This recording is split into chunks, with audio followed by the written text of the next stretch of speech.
Good afternoon, everybody, and welcome to the City Commission Conference meeting this 20th day of February 2024. I'm sorry for the delay in the proceedings. We just had some matters to deal with. Anyway, thank you. It's a beautiful day out there.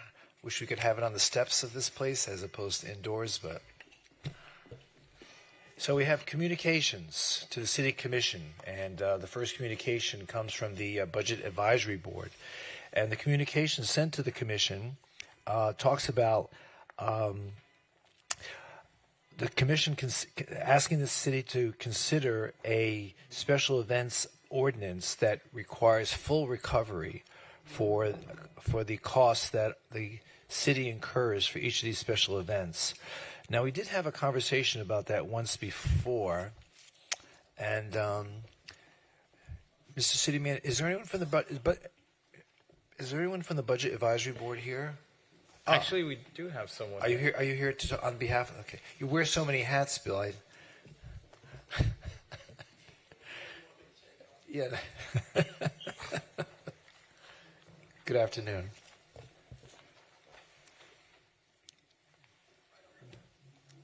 I see it. Okay, thank you. Bill Brown, Vice Chair of the Budget Advisory Board. Commissioner or Mayor, you're correct. There was a presentation last fall about special events and some of the cost and fees collected. And we went back at the Budget Advisory Board and had asked that Park and Recs come back to tell us what other costs the city was incurring that they weren't recovering or recouping. So it was a recommendation of the Budget Advisory Board to go to full cost recovery for all events. Most events, the promoter will pay for police and fire reimbursement for EMS coverage and traffic and law enforcement. But there's other amenities that are not covered, and we felt it was appropriate that the city get reimbursed 100%. So that's our recommendation. And Laura's here if she would like to explain from finance a little bit more. Well, in terms of police and fire protection, are we not reimbursed for that? I believe we are. Yes, that's correct. Okay. So what other cost reimbursement are you contemplating? So, like trash pickup and let's see, Laura, you want to come up here and explain some of the other costs that we're actually asking for the city to recover? Mayor, Commissioners, Laura Reese, Director of Office of Management and Budget. In September, we came to the Commission and presented at a conference meeting to discuss special events. So there was two components. One was costs that the city incurred to administer the process. There's an extensive special event process whereby individuals come and apply to the city, and there's a whole committee that reviews the application and processes the application. So we... so there's a processing fee, right? Yeah, and so then we compared the process and those involved to the current fee that's charged, and we're under recovering for that fee. Okay. So that's the recommendation that they were weighing in on, the cost that the city incurs to administer the process versus the fee that the applicant pays. Separately, they pay for the direct costs associated with trash, police, and all of the things you were talking about. This would just be the application process. Oh, well, that's an easy fix, right? Yep. So do you want to come back to us with a recommendation? Does the Budget Advisory Board want to come back to us with a recommendation as to, I would imagine that each event, the Orchid Show is not going to have the same application fee as Tortuga. So there would have to be some sort of scale that we would have to abide by in terms of, the impact that each application would have on the city, right? So Carl Williams from Where's Parks Carl? can talk a little bit more about the special event process, but when OMB mapped out the process and looked at what the process is for a small, medium, and large event, which is categories that are already in the ordinance. So the current ordinance defines what small, medium, and large scale events are, and so we categorize them that same way. The application fee would need to more than double, and it would have some impacts to organizations. There was some concern expressed when we presented that regarding impacts to some of the not-for-profit organizations and others.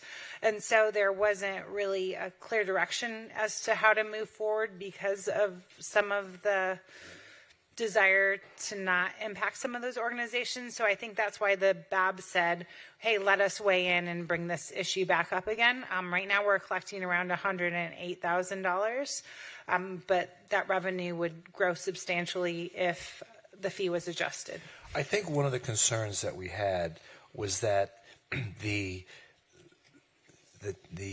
cost being attributed to the application in some instances was being tagged at attendance, and that just seemed to throw the whole analysis askew.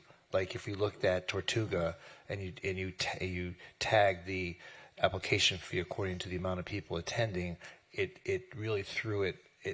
I don't know whether that actually represents the amount of time that staff actually applies itself to processing the application. Because as you know, we're only allowed to charge an actual out-of-pocket cost that the city incurs in whenever we charge for a license, whenever we charge for a permit. It has to be the actual amount. So those numbers kind of threw us off, and I think we sent them back to you to reanalyze them and come back to a more realistic time spent on applying an application for each individual organization. Carl, do you have any response to that? Good afternoon, Mayor. Carl Williams, Parks and Recreation Director. No, that's absolutely, we can certainly do that. And as Laura mentioned, there is like a sliding scale to this that was kind of presented at the last kind of discussion. But you're right, those numbers are a little off-putting. It'll definitely impact some of the smaller events if we were to impose this rate. Because doesn't Tortuga call itself nonprofit too? So that wouldn't be a good category then. So I just think that, I mean, and if anyone else on the commission wants to give their opinion on this, but I do think that it's appropriate to charge the amount of time that city staff spends on trying to process an application, but it has to be commensurate with the actual amount of time rather than just attaching it to a number associated with attendance. It just didn't make any sense. And Tom, am I on the right track in making those statements? You are. Okay. Okay. We'll do that. Anyone else have any comments on that? Yeah, go ahead. We spoke about this a while ago, and we had like Laura was saying, we had the three categories and the amount of money and a couple financial implications with depending on the size and scope of the projects. And we compared them to things that happened in Dade County and Palm Beach County, and so we seem to be on the short end of the stick. I know you said cost recovery, but some of these things, their fees and costs are significantly much greater than ours. I think they go. Are we allowed to go beyond just cost recovery on the fees on some of these, or that's? I mean, like Dade County is a magnitude much greater than what we charge for some of their events. Yeah, so Commissioner Sermon, yes to both. So first of all, for the actual application fee, we track the costs of the special event committee. So if there needs to be a MOT, there's folks in transportation that are helping to coordinate the road closures and things like that. So that is the actual cost, which would be the application fee, and state law does limit what we can charge to full cost recovery. Separately, when the event is held on city land, such as Tortuga, we can charge a licensing fee, and that's a separate agreement that would come to the commission. And we're charging significantly less than what Miami and Dade County municipalities happen to be charging. But that would be something that you'd need to consider at the time that those current agreements expire. And I think the first one was Odyssey. So Odyssey will be the first one that expires. That's one of the larger agreements. And at that point, we'd have to negotiate with the vendor a licensing fee, and that could be higher. It wouldn't have to be based on cost recovery. Okay, thank you very much. Yep. So, Tom, what would it be based on? Yes. Well, I think you're absolutely right that, as Laura's pointing out, under state law, it's got to be commensurate with the services you're providing. It can't be used to make money other than the licensing fee. It's those are. So the licensing fee, do we have more flexibility there? Yes, you do. But are there any boundaries that we have to respect? I'd have to look into that because I've never Okay. come across it before, but we would look into it. But that would be on land that we actually own. That's the difference, is what you're saying. Right. Okay. Mayor? Vice Mayor, I'm sorry. sorry. Yes. Oh, go ahead, Bill. Just real quick, too, to follow up, and I just clarified it with Carl. Some of the smaller events that are held in the city parks that are non-for-profit events that receive some city services from Parks and Recs that they did not recover on.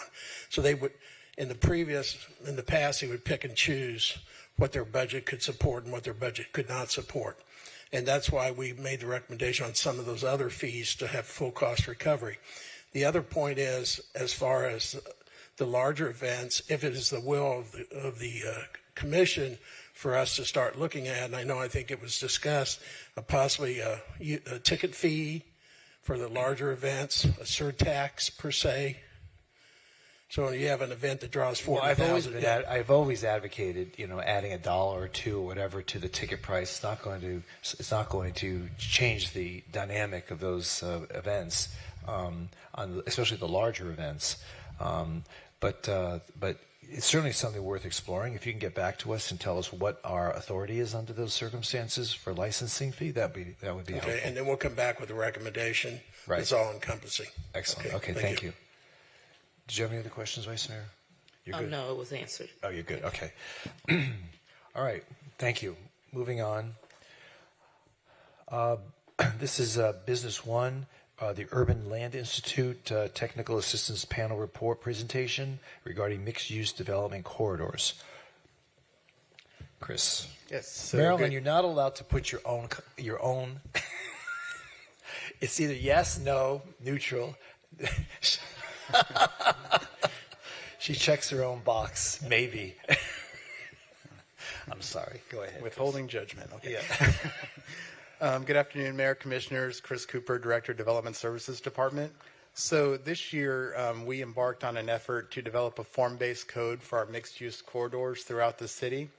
The reason is as we've seen more interest in these corridors due to the development potential, as well as drivers such as the Live Local Act that the state passed last year, as well as our affordable housing policy that encourages development along these corridors, it became evident that a form-based code would create more predictability in the development patterns along these corridors for both developers and the community as a whole. As an initial step, we reached out to the Urban Land Institute, who convened a technical assistance panel to give us some recommendations and ideas to consider once we got into the process of developing the code. I'm going to turn the presentation over to our principal planner, Jim Hetzel, who worked closely with ULI in this effort, and he'll talk about some of the recommendations and the ideas that the technical assistance panel shared with us.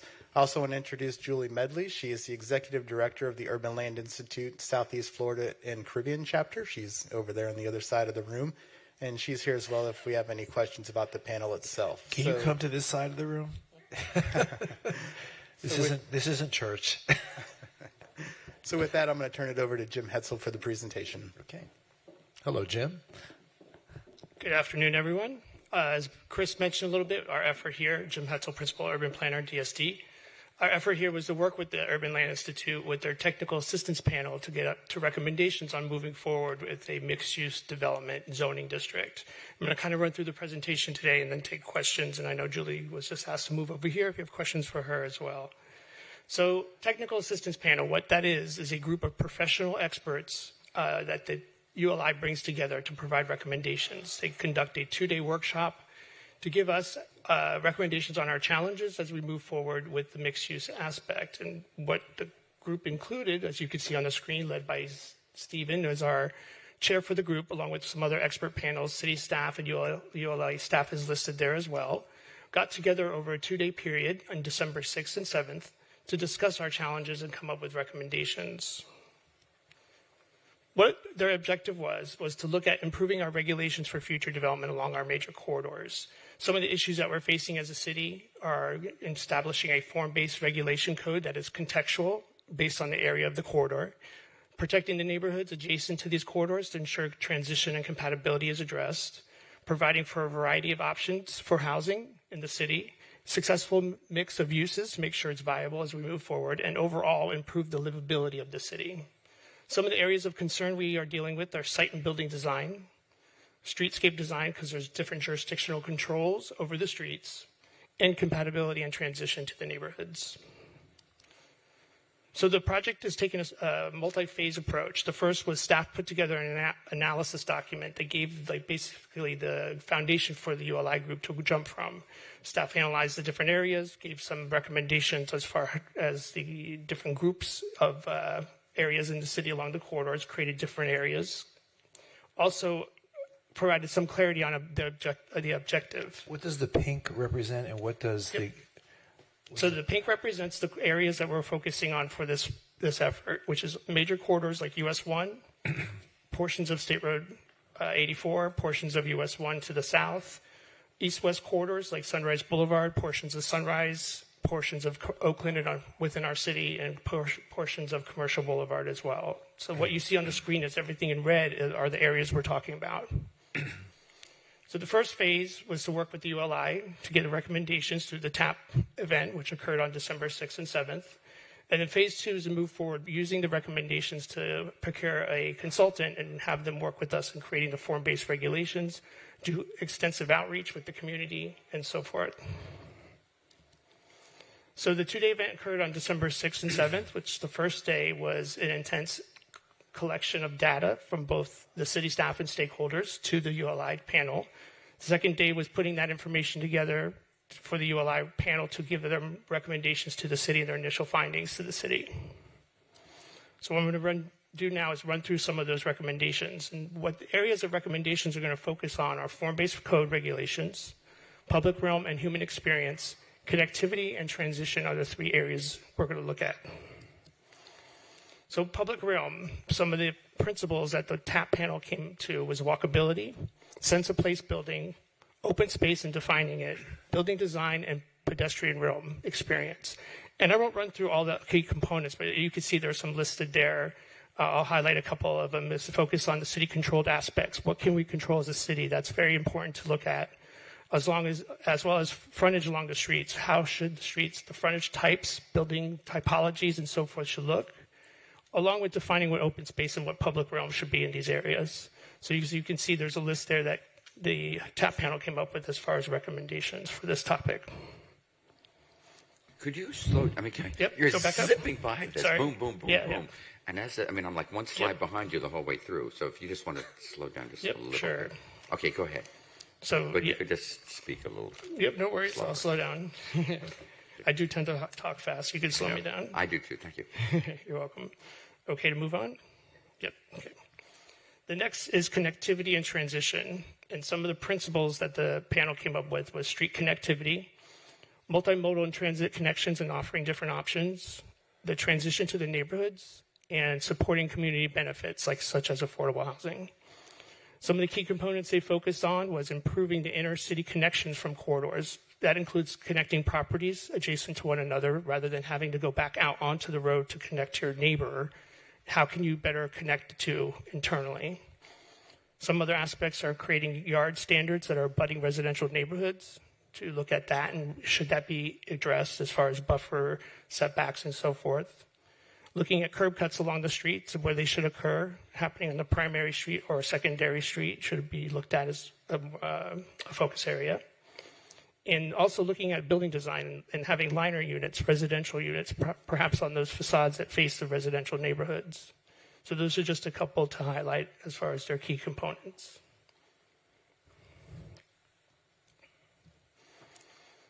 So next steps, so where are we going from here? So City Commission acceptance of the TAP recommendations could happen at a formal City Commission meeting, but we're looking for some feedback today from the Commission to move forward to that second phase, which would be to prepare a scope, to get a consultant on board to start implementing those recommendations from the ULI group, TAP panel. And we do have this budgeted as part of the current fiscal year. We have about $200,000 budgeted for this, which would lead to the project starting probably sometime this summer and starting the public outreach. And I think with that, are there any questions? Anyone have any questions? I do, Mayor. Please go ahead. Thank you. Thank you, Jim, for the report. I do have a question, and this often comes up. Many times when we see projects come to the commission, some folks get upset and they say, oh, everything gets approved. And I often find myself trying to explain to folks that these are sometimes issues of zoning, and we can't just say no to something if there really are no grounds to say no.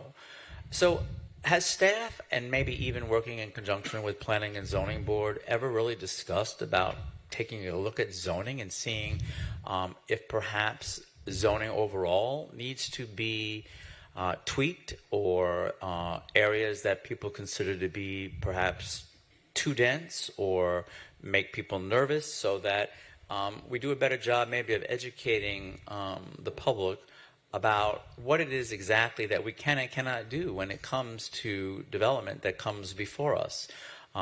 Because I know that sometimes becomes an emotionally charged issue, but yet I don't really ever see us talking about that. I don't see us having discussions about looking at zoning throughout the city and what we can do. And now I know there's a lot of things that come into play. The state of Florida is very pro-property rights, very pro-development, and I know that sometimes there is a fine line.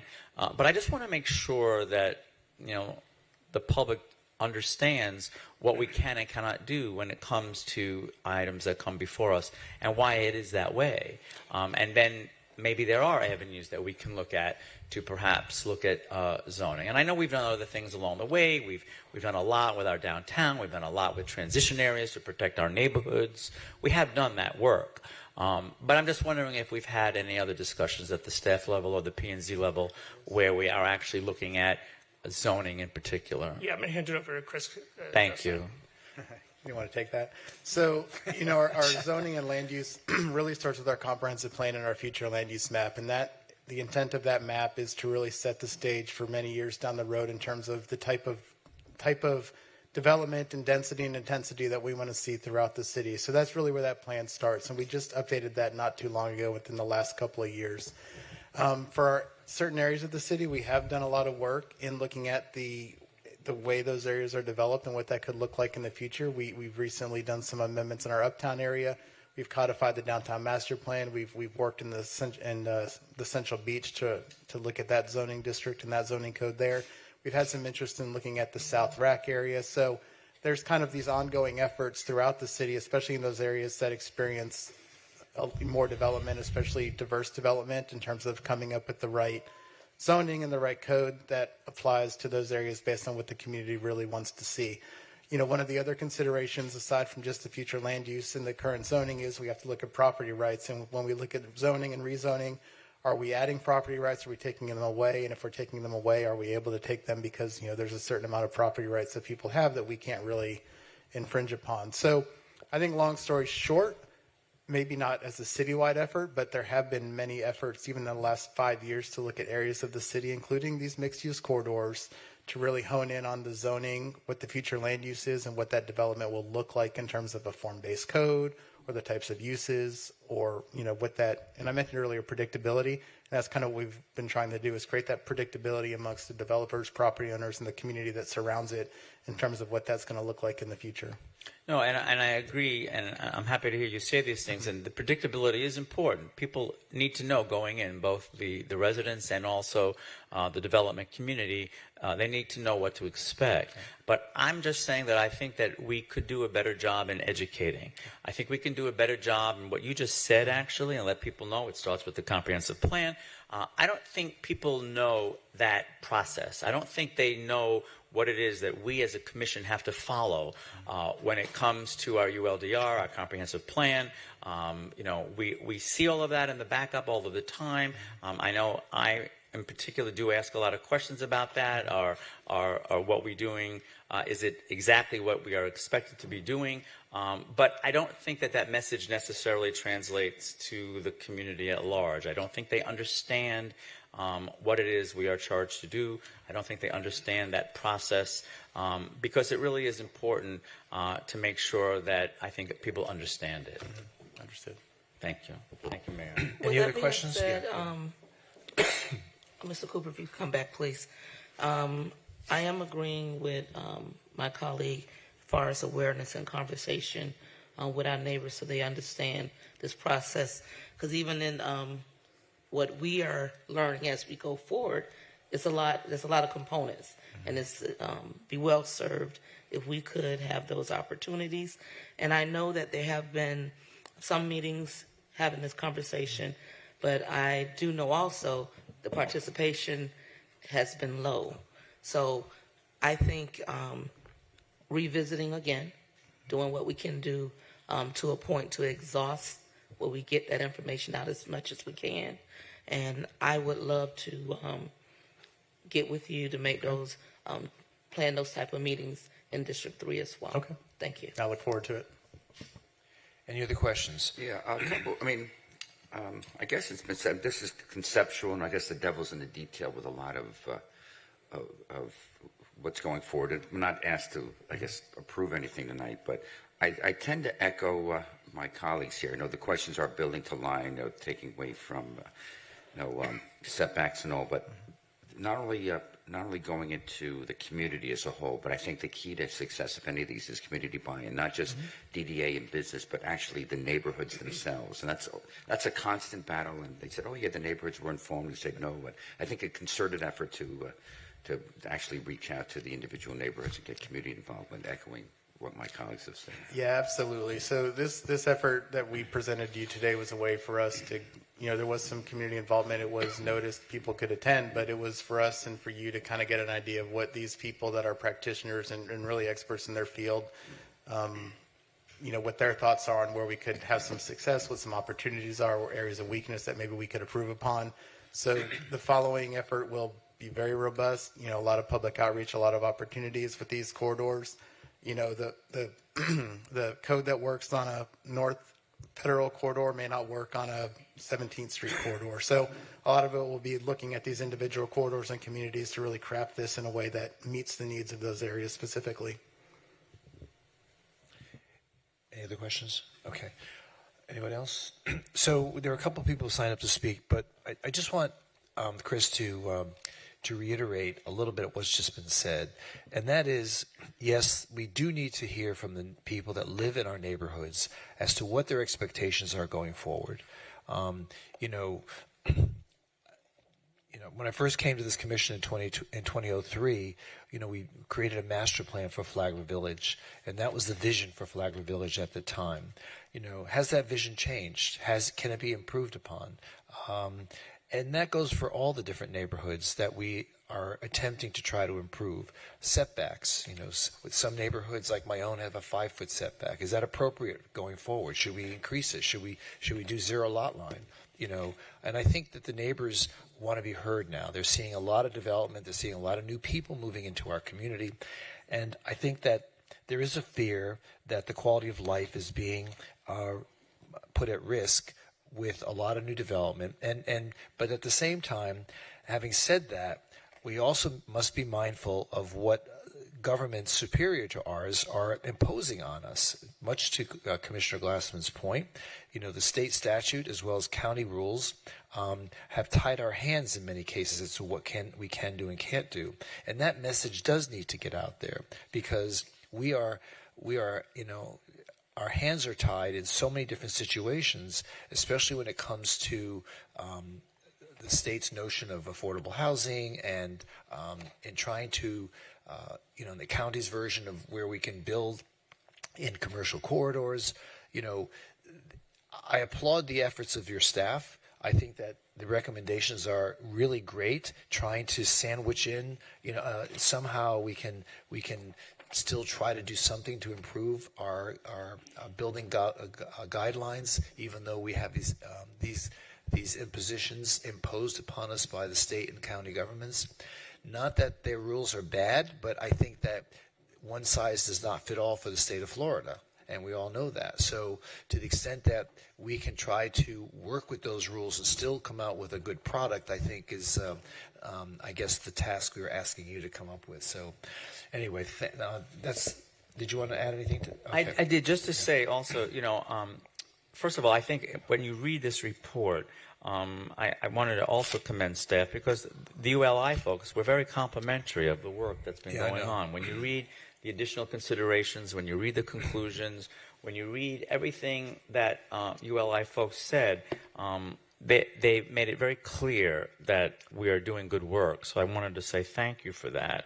One thing that also stood out to me in the additional considerations was they did say that we're just not charging enough in terms of pay in lieu for affordable housing. That are we going to be addressing things like that? Because obviously that's going to be a major consideration going forward. But they say that ours is it's very low. If we're serious about affordable housing in the city and we're not getting that we have to increase that pay in lieu of doing the work. Yeah, so that payment in lieu of was established through the Broward County Land Use Plan Amendment as part of the Geller Amendment, and then it increases it by an increment every year or so based on the cost of living. But I think we're limited to that amount that the county sets for us. Again, so we are limited by that. Right. Okay. See, there's another example. yeah. Exactly. Okay. Okay, thank you, Chris. Marilyn Mamano.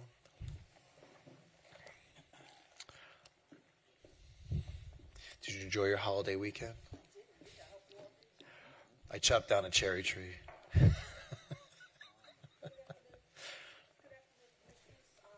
You want to put the speaker on? Yeah. Are we fining the mayor for cutting down a tree? It wasn't in the city. Oh, it wasn't in the city. That's okay, never mind. I'm Arbourside. sorry. Oh. Good afternoon. Unincorporated Broward. Sorry, go ahead. That's okay. Good afternoon, Commissioners. I'm Marilyn Mamano, and I'm the president of the Harbordale Civic Association. I want to preface my maybe with the following explanation. Some of you know that I have, in a former life, been the director of zoning and urban design for New York City. I taught at FAU for 12 years, 15 years, something, I can't remember how long, in urban design. This kind of effort, form-based zoning, I teach it and I preach it. So I just want to say that I am very much in favor of the undertaking this work. Okay, so that's part of the maybe. The other part of the maybe is that as soon as I saw it on the agenda, I immediately contacted the staff and asked them to do exactly what you all were just talking about. Reach out. Reach out to the communities. I've offered them a platform at our next Harbordale Civic Association meeting to do just that. And I would be happy to pull together a number of neighborhoods in that large pink area on 17th Street and going down to State Road 84. We've had some discussions about that. I think that more public engagement sooner is better. And the reason I'm saying that is this is a concept, form-based zoning, that has positive and negative aspects to it. And the positive aspects are all urban design related. Setbacks, landscaping, buffers, all of those things are really good things. But I know from my experience, because I have been guilty of this in my professional career, this is an urban design solution to make a bad situation better. This does not deal with traffic and congestion. It doesn't deal with affordable housing, as you just heard, even though it was mentioned in the TAP. It doesn't deal with affordable housing because we have limitations on what we can do. So you don't want to oversell this because I think that would lead to a lot of disappointment when we get to the point of where you decide you want to do something. I also think that this is a golden opportunity to do what Commissioner Glassman has actually said. Education. People don't understand what the zoning is on these corridors. We already have mixed use on these corridors. They played the trick with the little, postage stamp commercial thing on the first floor, and they call it mixed use. We're already mixed use. I agree with you. Yeah. So I agree. mean, let's be real here. So education is very important, and the sooner you get out to the community and say, this is what we want to do, this is what is the current situation, this is what is in it for you, this is what will help you, and not what overpromise what it might do. So again, I'm just saying that, this is a golden opportunity to move forward. Go ahead. Okay. This is a golden opportunity to move forward with an educational piece, and I want to continue to work with the staff. We're trying to find a good time for them to come out and make a presentation. And I just wanted to say to you that it's very important that we engage with the community before you actually sign a contract, okay? We need to do this outreach before you actually bring a contract for consideration, because what's in the contract, the scope of service, will be, I hope, more related to what the community would like to see. This is not just urban design. They may want to include into this some other aspects, or at least understand it before it gets to you. We don't want to come to a public meeting and here's a contract and we all have to go and read it and see what it says. Let's talk about these things beforehand. That's all we're saying. Okay. Let's move forward, but let's move forward together. Thank you. Ted and Sarah?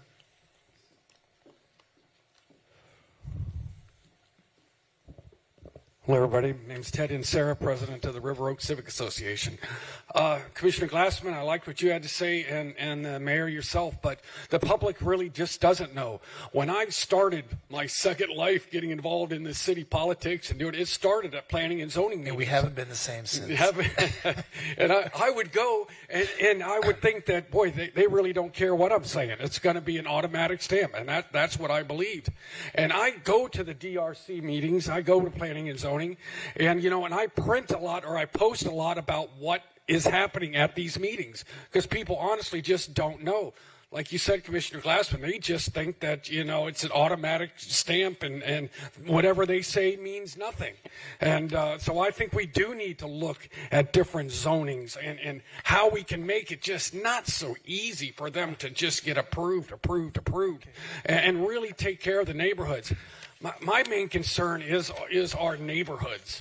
I mean that now that we're getting a lot of zoning changes from single-family homes to multi-units to we're getting these cluster homes. Now we have these two-lane little streets, no sidewalks, and then, where we had a house that had 2 cars, now all of a sudden there's a 4-unit cluster home that has 12 cars. And then there's another one down the street. So we're getting traffic jams on the corner of Southwest 19th Street and 10th Avenue in an extreme residential area where you're walking your dog or pushing the stroller on the street. Now, before, that was never a problem. But now that we're just inviting traffic in, and we need to increase, in my opinion, the setback, take care of our swales, replant trees on the swales, and not everybody is a visitor or a tourist. We got to take care of we have some of the nicest, most iconic neighborhoods in our city, and we got to, keep them the way they are. We don't need to build everywhere into the neighborhoods. We have, I took a boat ride down the New River a couple weeks ago. I didn't need any sunscreen because there were so many buildings. I was never in the sun. It was just like a canyon. I thought you had a perpetual tan. Yeah. Well, I am Sicilian, but that's another thing. But we just have to watch the zoning. I would love to have one of the codes just simply say it's too ugly, and that's a code, and that sticks.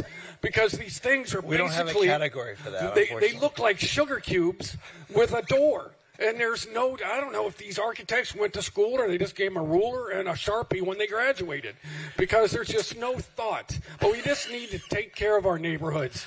And because, man, that's the heart of Fort Lauderdale, and the people do need educated because, they don't know what's going on in these meetings. Thank you. All right. Thank you.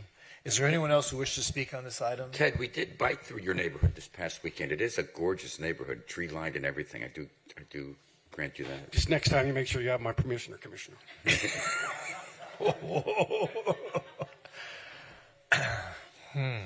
Okay. No one else wishes to speak. Anyone else on the commission wish to comment? If not, we'll proceed to business 2. Thank you so much for being here. We really appreciate it. Did you want to add anything to this conversation? Yeah. Great. Thank you. Okay. Business 2 is the Broward County Traffic Engineering Division presentation on traffic signalization. Oh, you are welcome today.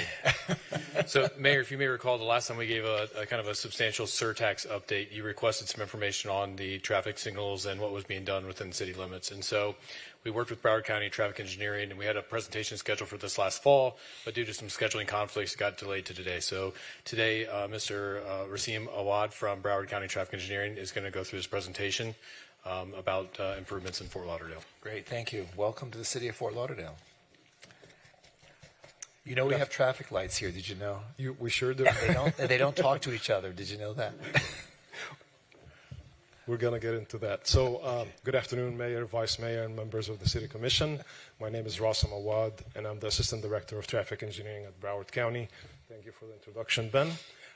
Today, we're going to be sharing some insights and information and some of the initiatives that are happening, generally speaking, and also within the city limits as it pertains to technology deployments and the signal systems.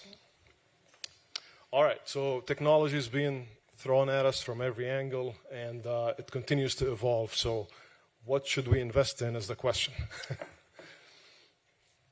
Under the surtax program, also known as the Mobility Advancement Program, there are a number of focus areas. We want to continue to refine and renew our core system. Our core system is the standard software-based system that sits in our traffic management center and communicates with the field devices. Then we want to add adaptive traffic control systems that adapt to real-time traffic conditions. Alongside with that, we're going to install automated traffic signal performance metrics. These go hand in hand with adaptive systems to help us manage these systems and track the performance. Video detection predictive maintenance program, that's basically a proactive approach to making sure our sensors are in good working conditions, as these tend to be a primary focus element and a reason why many of the times we don't see optimal operation. Transportation Systems Management and Operation Program, that's a partnership with the state where we have active arterial management of certain corridors within the city. Other programs underway within the technology area, these are more on the pilot side of things, are connected vehicle applications, advanced bicycle and pedestrian sensor technology deployments, and near-miss initiatives. And we're going to get into these shortly. All right, so where are we headed with signalization within the city of Fort Lauderdale? Here are the core objectives. We want to obviously focus on continuous improvement of the system, minimize unnecessary delay, look for ways to expand our active arterial management program in partnership with the state and the city, of course, accelerate the deployment of technology that advances efficiency and, of course, helps with safety of all road users, and also support the future deployments of expansions of transit and rail, a lot of the programs under the BCT. All right, when it comes down to our traditional retiming program, it's a program that's been running in the county for many years now. We basically take every signalized corridor in the county, collect data, optimize the timing, and put these timings in the field, fine-tune them to the best conditions possible. And that takes place on a approximately 3-year cycle for each one of the corridors. So within the city, here's a list of what's been done over the past few years. I hope you get a chance to quickly look at it. And here are ones that are taking place this year. Portions of A1A, US 1, Power Line, Broward Boulevard, and Cypress Creek.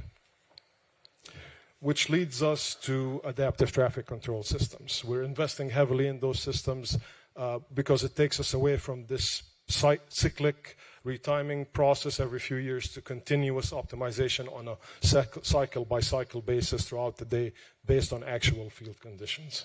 So all in all, we have about 11 projects within the city area that will install adaptive systems.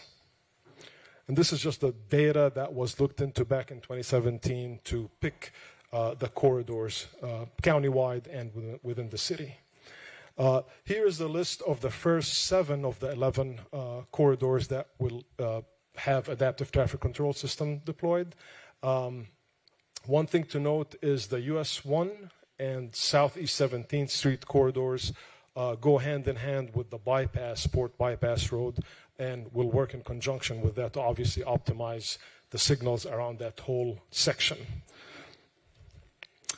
And this list here is expected to be completed by 2026, with the last 4 here that are scheduled beyond 2026. The total investment amount is approximately $43.6 million. Wow. So why are we investing in adaptive traffic control systems? Again, it's continuous and real-time optimization of the signal system based on real field conditions collected by advanced sensors. It's more responsive to dramatic fluctuations. It improved travel time, reliability, and predictability. It also is much more effective in dealing with disruptions, whether that's crashes on the roadway, lanes being blocked, work zones, disruptions by the railroads, and bridges, emergency vehicles. We have a lot of disruptions, and recovery from these disruptions are proven to be much better through adaptive systems. As far as the systems go, we invested heavily in doing an assessment of all the systems available on the market, and these two, being InSync and SynchroGreen, are the two that we ended up with. InSync was deployed several years ago. It's our first and only active adaptive system right now on Pines Boulevard in the western area of the county. Moving forward, for the foreseeable future, it'll be that SynchroGreen system.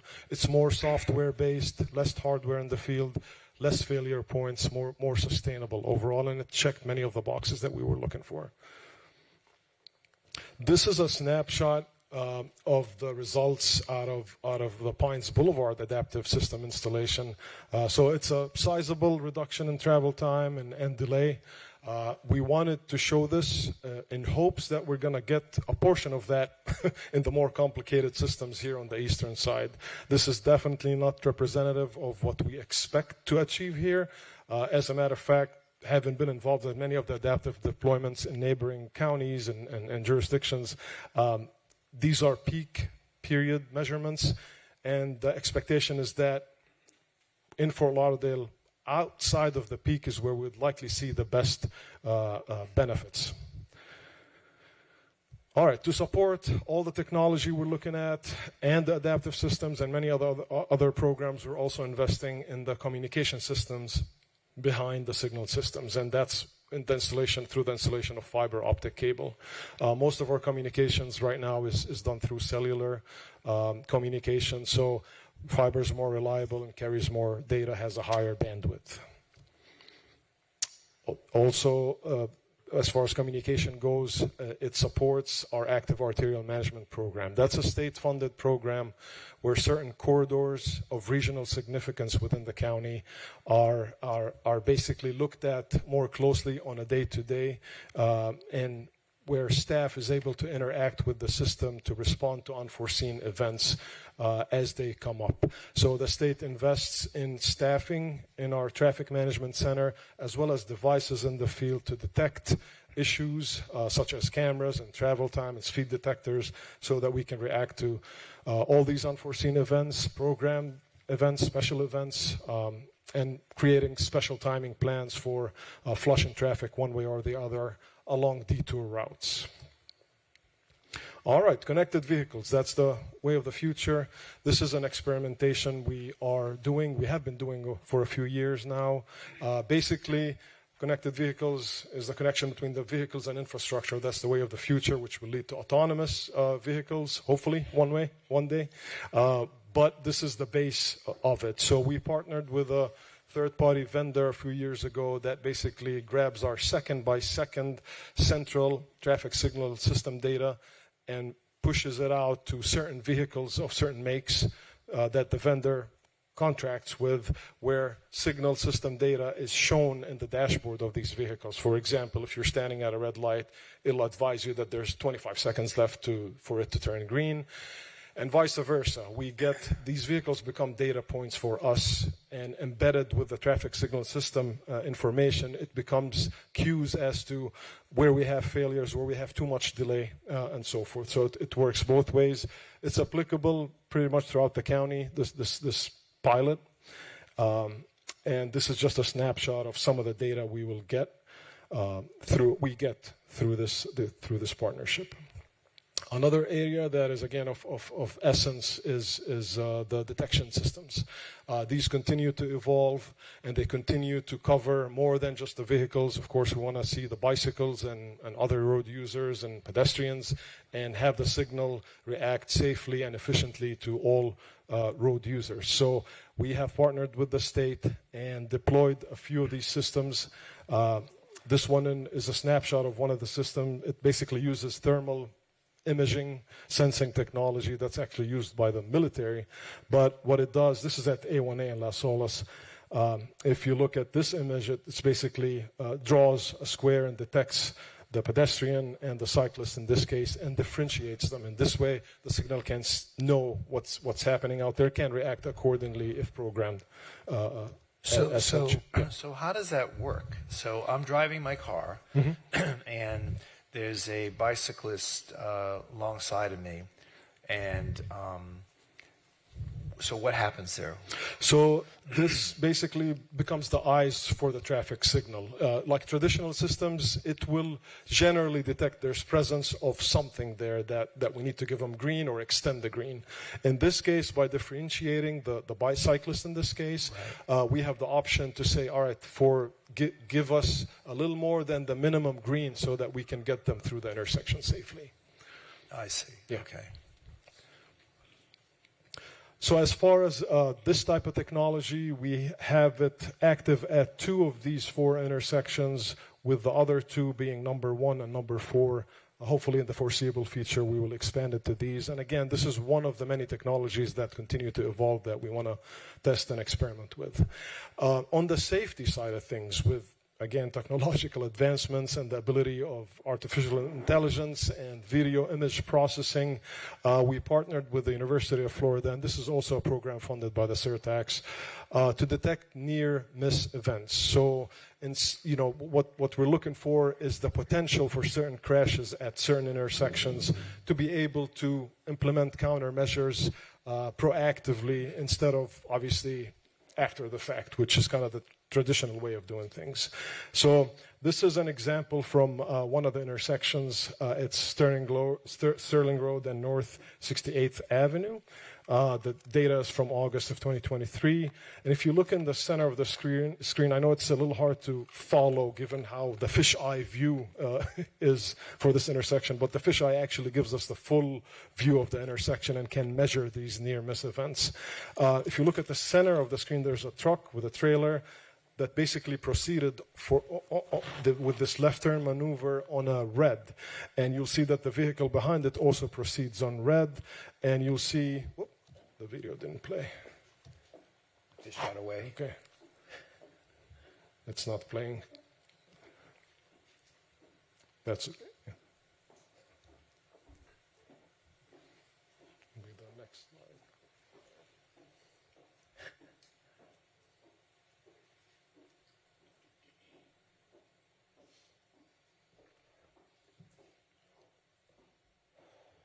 It's okay if it doesn't, I can just explain it. So anyway, these 2 vehicles ended up running the red light in this case and got close to the opposing through that does have the right-of-way in this case. So that near-miss detection will help us look and see, all right, what could be the countermeasures? Should we extend the red interval for this left-turning movement to prevent that type of behavior, or do they need more green maybe so that we can prevent this aggressive behavior that will result in crashes? This is one example, but of course we look at many other variables around the intersection and many of the interactions between pedestrians, cyclists, and vehicles.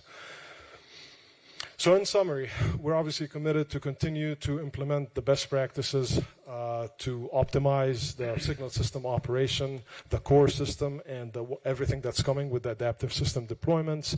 We want to invest in in the best technology that gives us the best return on investment. We want to create a safer transportation system in support of the city's Vision Zero plan.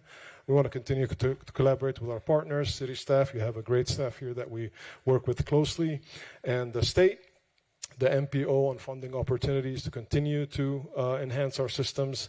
And of course, continue to coordinate regarding special events and the programming of the signalization for these special events.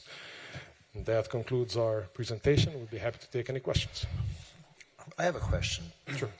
You know, I travel down Broward Boulevard and Sunrise Boulevard, which are county roads, and oftentimes I see pedestrians trying to cross those roads in the middle of the block.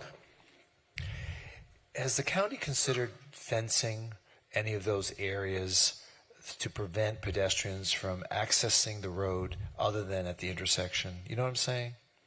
I'm not aware of any initiative. I know there's fencing being considered at railroad crossings and beyond it, I think on the south end of the county by some municipalities, but not on Broward or Sunrise. And these are actually state-owned roadways. We manage the traffic they're state-owned. signals. Correct. Yeah. So, okay. So, I mean, I've seen people with baby strollers trying to cross. I mean, it's ridiculous. And I'm wondering if there are any preventive measures. I know we have them like at schools, like at Fort Lauderdale High School. I've seen where we have fencing along the sidewalk, preventing kids from crossing in mid-block. I mean, are there not opportunities? I know today's presentation was about traffic signalization, and so forth. But in terms of Vision Zero, Fort Lauderdale is not a good example of pedestrian safety, and we have to come up with ideas, or at least implement existing ideas, to try to help pedestrians help themselves in not getting hurt by vehicular traffic. So something to think about if we can, take that back and come up with some solutions. That is a good point. Along those lines, there's the Vision Zero Action Plan grant that the MPO secured, and we're partners. The city staff are partners as well, to look at avenues like the one you mentioned, and we'll certainly take it back. So. Okay, thank you. Anyone have any questions? A couple of things. Yes, sir. Sure. I must not have gotten the memo where we're going through lightning speed with these slides. Boom, boom, boom. I think you're preparing to be an auctioneer or something, what you're going through here. I just want to go back on slides 7 and 8, if you can, just real briefly. I think that's where it is. I mean, you talk about completed corridor retiming. I mean, you zip through here real quick, and I just want to go back a little bit. Sure. I mean, some of the ones, a lot of them are in my district, Broward Boulevard, 3rd Avenue, Andrews, Oakland, some of the things that are completed corridor retiming projects. And the next slide is ongoing this year. Remaining ones. So just go into a little more detail, what are some of in those particular ones, what are some of the things that we've done with retiming for those ones in particular? So these fall under the systematic retiming. So we go collect new data, new traffic counts. We have models in the office that we use to model the traffic signals, including all demand pedestrians and vehicles, and see what the optimum timings would be given the few years that went by, basically. And then we go out and put these times in the field. We fine-tune them, given the field conditions. And then we do a before and after assessment to measure the benefit or lack thereof. So. When the 17th Street bypass comes down the pipe, that's going to, again, revisit all of that. Absolutely, okay. Yep. Any other questions? I do, Mayor. Just one. Yes, please go ahead. Thank you for the presentation. I do really look forward to when we get going with this, because it is just a constant drumbeat that we hear from our constituents. So, and then I always say, please call your county commissioner. So I really do appreciate it. Thank you. I have one question about page 15 of 29. So if we look at the bottom, and it says that this is well suited for the linear nature of the deployed ATSC, but adaptive systems may face greater challenges in denser downtown grid networks. So what is the alternative, and what will we do to try and make that successful in denser downtown grid networks? And that's a great question, because many of the adaptive systems we looked at so far are set up for these linear corridors, east-west thoroughfares or north-south thoroughfares. For grid systems, there are adaptive systems that are better suited, and that's why the downtown area, we have it programmed past 2026. We want to leave it open for the best system then. And again, these systems continue to evolve and develop and include artificial intelligence and enhanced sensors. So I think there is an avenue. However, with the constraints and everything, I think what we're trying to say here is that the benefits could be realized not necessarily within the peak of the peaks, but how we break up the schedule that we have in place now. For example, in the morning peak, we may go from 6 to 9 a.m., for example, in that same program. The adaptive, whether it addresses the peak of the peaks or not, is yet to be found, but at least the shoulders of the peak, it kind of erases that rigid schedules, and thereby reducing overall delay. So with the new technologies that seem to be coming online now, is the county looking at doing perhaps a pilot program in the city of Fort Lauderdale, or how are we going to be tackling these issues with the new technologies that keep coming online? Yeah, so some of these are on the pilot level, kind of like the sensors. We want to make sure we want to vet them over a period of time. Like everything, technology, devices that are out there tend to be sensitive and break often, so that's what we find. So it will be more along the lines of pilots. Okay, yeah. Thank you. Sure. Again, thank you for the work. I'm really looking forward to seeing this move along. Thanks, Thank you. Mayor. Thank you. Anyone else?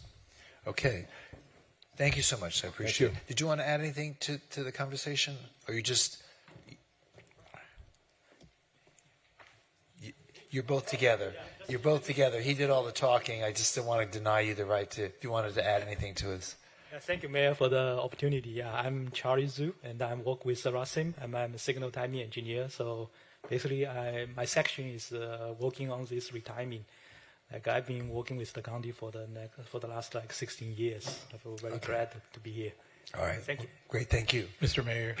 Yes, sir. And if I may, just wanted to say thank you to the county, because during our flood, they were quick in responding and turning certain lights green to push people out during April 12th, 2023. Thank you. That's you. Thank you. Okay, moving on to business 3. As soon as I get my computer to function.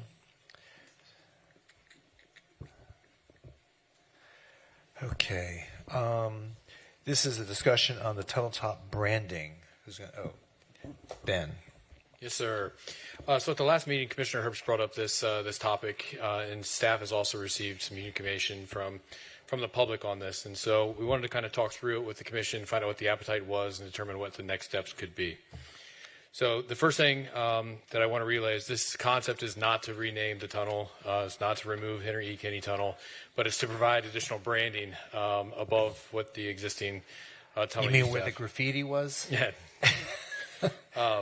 And so when the tunnel top park went in, the height of that north portal wall was extended up. And so the idea is to brand it with either some words or art or something, and that's what we're here to find out from the commission of what their desire would be.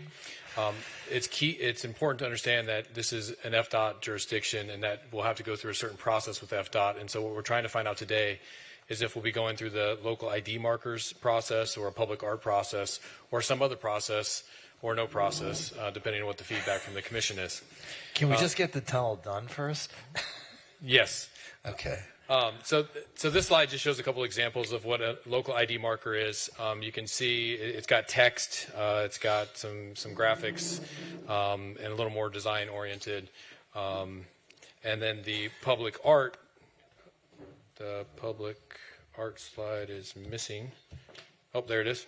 Public art does not have any text, and it's more visual and more aesthetic in nature. So really what we're trying to do today is, again, find out what the desire of the commission is. So we did work with our strategic communications department, and shout out to Josh for helping us out with these renderings. This was kind of the feedback that we got from the public of branding it with Riverwalk Las Olas, and that illustration would be a local ID marker because there's text associated with it. And so that's really the presentation today, is really just to get feedback from the commission if there's an interest there, what the word choice would be, and if it's something that you want to direct the city manager to move forward, or if you want to go through the public placemaking and arts boards, and really just get that direction from the commission. Okay. Anyone have any comments? This is your district, Commissioner Sherman? Well, what I'd like to do, I don't know if it's appropriate. I see Gina is here. Well, I'll get to them. Okay. I'll get to them. I'm just asking the commission if they have any comments. No, I'd like to hear what Gina Okay. has to say. Anyone else from the commission have any comments? Do you have any? Did you want to say anything, Vice Mayor? I was just wondering at this point, have we reached out to the neighbors, or is this just our conversation? This is just starting the conversation. Okay, starting the conversation. Okay, thank you. So I noticed this particular rendering on page 4. It's just an example, right? Because it's very generic. There's nothing creative or artistic about it compared to the other slides in page 3, which have some of it is a little bit more artistically rendered. So But that's all part of the conversation. Yes, part of the conversation. What we tried to do here, Mayor, is match the existing font and the existing coloring of the Henry E. Kenny and just bring it above. But that's what we're looking for, feedback from the Well, commission. to think outside the box for a moment, I mean, is there any reason why, not to diminish Mr. Kenny at all, but is there any reason why his name has to be blasted across the whole front face of the tunnel entrance? Can't we, like, still give him recognition but do something a little bit more artistic in terms of the entry point coming from the south side? Yes, Has that been discussed? Yeah, I think that's exactly what we're looking for. We're looking for that feedback so that Josh and I can work together and reach out to FDOT, because we will have to go through a permitting process, and depending on what the vision of the commission is, depends on what path we would go down. Okay, I want to get this decision made before they finish the tunnel, so we probably have a lot of time left. Anyway. What does the budget look like for this? Yeah. What's that? Budget. What are we working in funds of means of monies? What's money? Okay, thank you. Genia Ellis, followed by Melinda Boker. Okay, I'm glad that they're, because there are like... is Genia here? Oh, there she is. She's right here. Commissioner Pittman did mention two things, the cost and obviously neighborhood outreach. In my district, over here we have Melinda, there's downtown, Coley, Hammock, and Beverly Heights. So those are the three neighborhoods in particular, Ben, that we get input from. Welcome, Gina. Thank you. Mayor, Commissioner, Vice Mayor, on behalf of Riverwalk, Fort Lauderdale, and the Las Olas Association, we are strongly in support of doing something to brand the district. Certainly the example that's before you is one approach to doing it. Artwork would be even greater as long as we brand our district and we let people know where they are. So we hope you'll move forward quickly with making a decision. Thank you. And also, we will help fundraise. Okay. Melinda.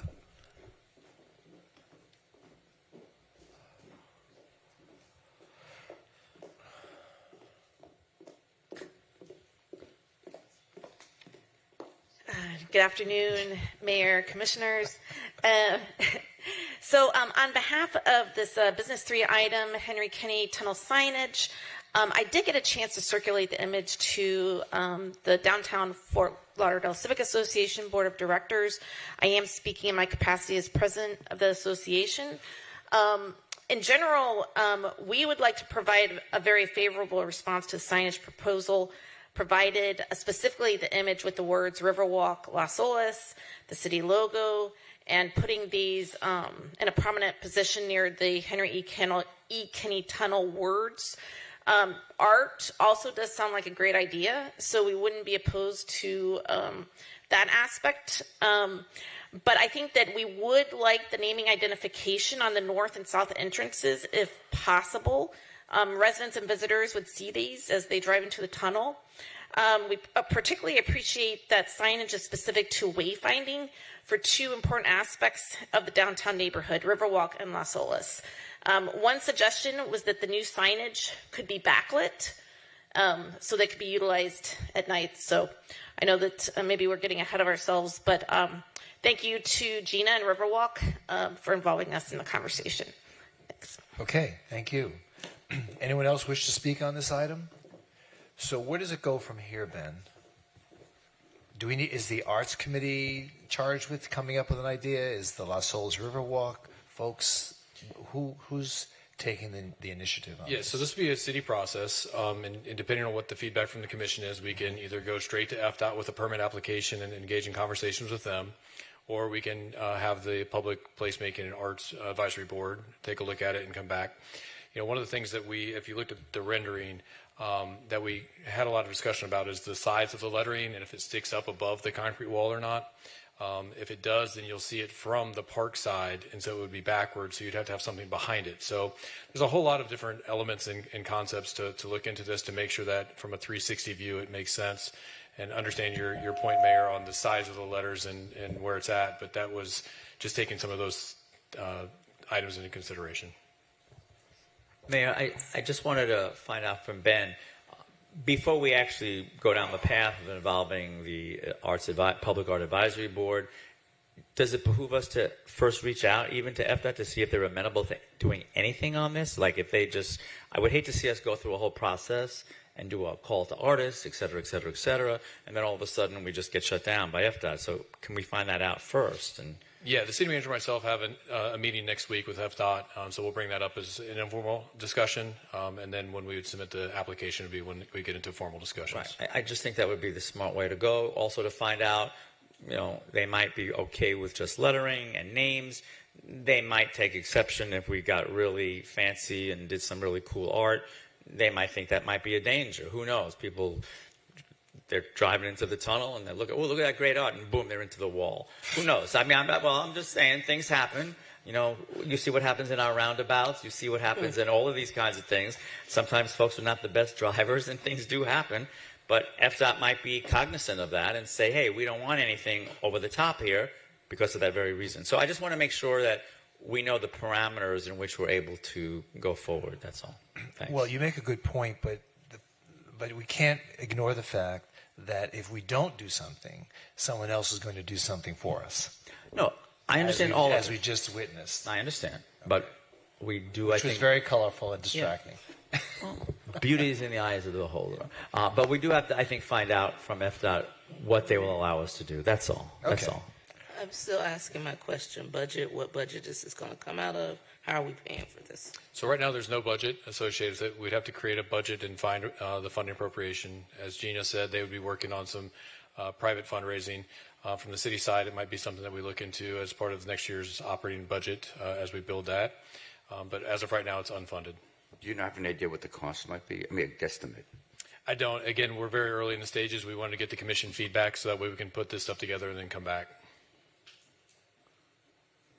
So just from a process perspective, Ben, then, so the idea is the commission is supportive of the concept in general, and then you're going to go take it and shop it around, talk to the neighborhoods and merchants and everybody else, and then bring back a final recommendation. Is that?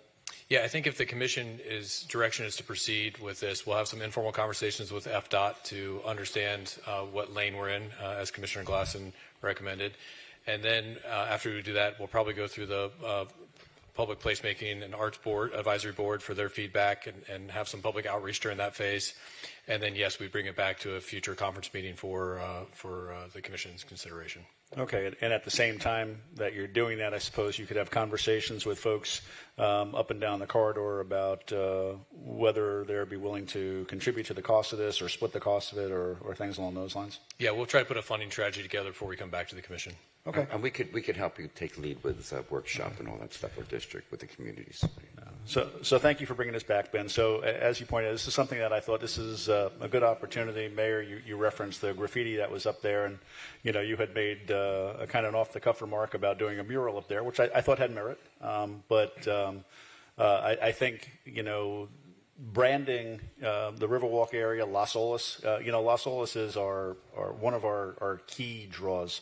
For the city. So I think anything we can do to brand that, remind people as they're going under, because a lot of people use Federal Highway when they're just trying to get from one place to another that may not be from Fort Lauderdale, they're just passing through. And so reminding them that, you're in this historic area, this historic, part of Fort Lauderdale, I think is a great opportunity. Marketing, branding, it's just, let's not miss this chance to, for placemaking. Thank you. Well, to your point, when I first moved here a million years ago, I couldn't find Las Olas because I would take US 1 and then I missed it. Yeah. So it is a wayfinding opportunity. There's no doubt about it. Yeah. So. My first visit actually down here, I was driving from Jacksonville down to Key West, and this was a stopping off point, and the stopping off point was O'Hara's. So, yeah. I still have the T-shirt, by the way, because they wouldn't let me in my athletic shirt, so I had to buy a T-shirt. I still have it. Okay. Thank you, Ben. Thank you so much.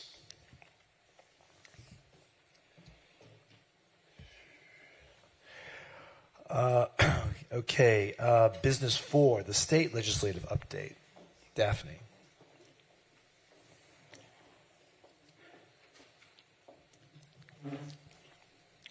And we have a couple people who signed up to speak. Oh, actually, one person. Jeff Rames, are you still here? Yeah, there you go. Don't be shy, Jeff. He's never been accused of that. All right. Long time no see. Daphne Saintville, Public Affairs Division Manager. I'm here to present a very brief 2024 state legislative update. So basically, 24 minutes. It is 2024. It is going to be week 8 of legislative session. Yesterday was a holiday. As of week 7, the two most important updates that I have, or 3, are appropriation requests. They are in the budget. We have sidewalk repairs in the Senate at $1.5 million. Not in the House, but we are going to work during budget negotiations to get that $1.5 million that we have requested. So it's good news that we are in full funding on one chamber. For the Riverland Road project, we had requested $240,000, but right now we have $120,000 in the Senate as well. We're still working to put it in the House budget. For Breakers Avenue in the House, we are funded at $2 million. In the Senate at $1.5 million, and in talking to Representative LaMarca, he is really trying to push to get us to full requested amount of $4 million for that project. For homeless mental health, we had requested $500,000. We are in the Senate at $350,000. For stormwater pumps, we had requested $700,000, and we are in the House at $350,000, and we're looking to come into the Senate at that funding amount, if not at our requested amounts. For Oswald Park and Carter Park, we're in the FERDAP grant funding for $200,000 respectively for each project. So we're going to work during budget conference. They are expected to budget conference, if not this weekend, this upcoming week. This should be the last week of committee meetings. We do not know if they will be placing vacation rentals on the agenda for commerce. That schedule will come out at 4:30 tonight. We are anticipating that it will be heard in commerce at 8 a.m. On Thursday. So vacation rentals, the House bill that will be presented is detrimental. There's no room for mitigation. There has been no room for additional amendments to go on. It would essentially, it would be a repeal and replace of our current ordinance because we did not have anything on the books as of June 1st, 2011. Had we had something on the books June 1st, 2011, that would have been grandfathered in. So in seeing what the city attorney's office had opined, the Senate bill is prepared to move forward. While it is a preemption, it is one of those bills that is less of a preemption than the House version. But it's still a preemption nonetheless. We're hoping that because they are so far apart, in their versions, that it dies while ping-ponging back and forth, so that way they can't reach a reconciliation. We do have members who are prepared to submit floor amendments, so those floor amendments have been with certain representatives in terms of vacation rentals. I will also be in Tallahassee to testify against the bill. A couple things. Yeah, can I just ask one question on this? I don't know if you know the answer, but does the vacation rental statute have a sunset, or is it perpetual? It's perpetual. Okay. Sorry. Go ahead. Okay. A couple of things.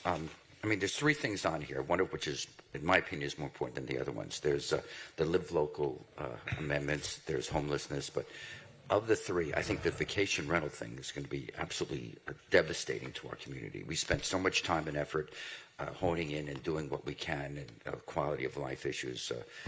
My neighbor here from Lauderdale Isles is going to go up there and go into personally how it's affected him, but I've heard this in every community. The couple questions are, what's the chance that you think that it might die? I mean, at this point, is there any possibility or not? Believe it or not, this year I'm feeling very uneasy about the chances of it dying. We can't make any guarantees until they sign die, until the handkerchief drops, and until the final week of session, that first week of March, is over. It's historically it has died while going back and forth. But it's not going to waste. It's not going to waste. It has one less hurdle this year. Correct. And that concerns me a great deal. They had removed it out of Ways and Means. We actually had it dying in Ways and Means. We had the vote to kill it in that committee. They removed it from that committee and put it in Commerce, which is a highly unfavorable committee for us. But we are still working, committee members, we are still working to get amendments put on that would either grandfather our existing ordinance in. There is a poison pill amendment that could be on. We are working with the Florida League of Cities. There is a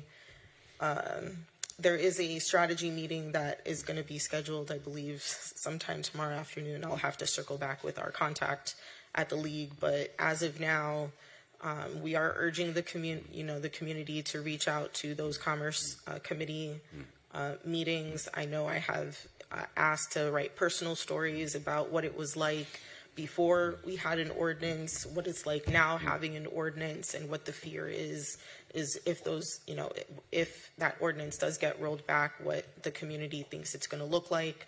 So, and I've talked to the chair of the Commerce Committee. All of our lobbyists are working double time to try to ensure that either there are mitigation efforts being made, or that we try to kill the bill and tell the Senate, do not take the House version, stand firm in taking your version, and that way we just basically run the clock out. Lesser of two evils. Now, you, first of all, and Greg, I want to thank you. You were at my emergency town hall meeting that we had last week about this. Since we've spoken, you and I have spoken again a few times. As city manager, Greg, we've spoken about this issue. I've contacted several of our state representatives. Chip Lamarcker, who's been very proactive and very receptive.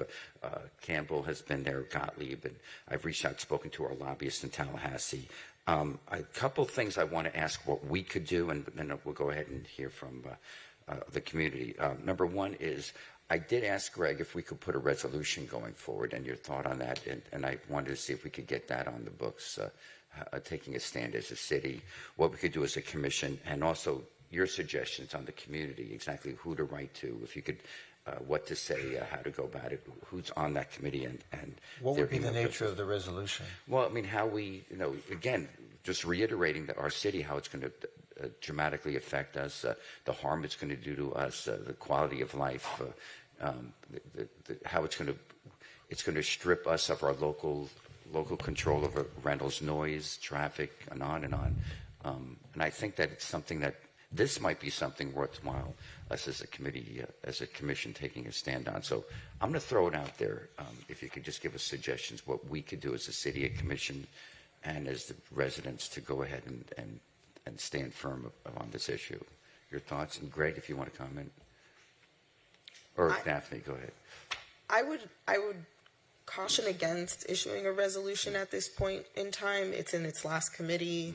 The Senate bill is on the floor. It's already been heard. Generally, resolutions get thrown in the blue bin. I would just recommend writing as a homeowner versus an elected official. They have our stance publicly out there. They'll have our stance again when or if it does get heard in the Commerce Committee. Optimistically speaking, it could not be agended for Thursday. We'll know later tonight, and then it hopefully dies. They won't waive rules and take it out of committee and put it on the floor. That would be my recommendation. Also, just to let the community know to issue, there's a list. I'll be able to share that as well with the committee members and their staffers. There's no need to send a letter of opposition to those Democratic committee members because they are opposed to it. Representative Lamarca is also opposed to it. So I just recommend sharing their stories because general form letters are technically frowned upon. They don't take kindly to those form letters. And if you do have a form letter or a form email, it's best to put your personal experience into that to give it more credence for those people in the community that are writing to those members. Okay, any other comments or questions? There's a couple more updates. No. I just wanted to say with regard to that. Oh. Yeah, please continue. Okay. Yeah. There is the municipal water and sewer utility rate bill. There are 3 bills floating around. 2 of them do not affect us. So, historically speaking, Was that a pun? Water and sewer floating around? Go yes. There is House Bill 1277. That is the bill that is by Representative Busada Cabrera that negatively affects us. We would not be able to charge 25% utility rate fee on those individuals that we sell the water to when the plant is within our municipality. The other 2 bills that are floating around. How's that going to impact our bottom line?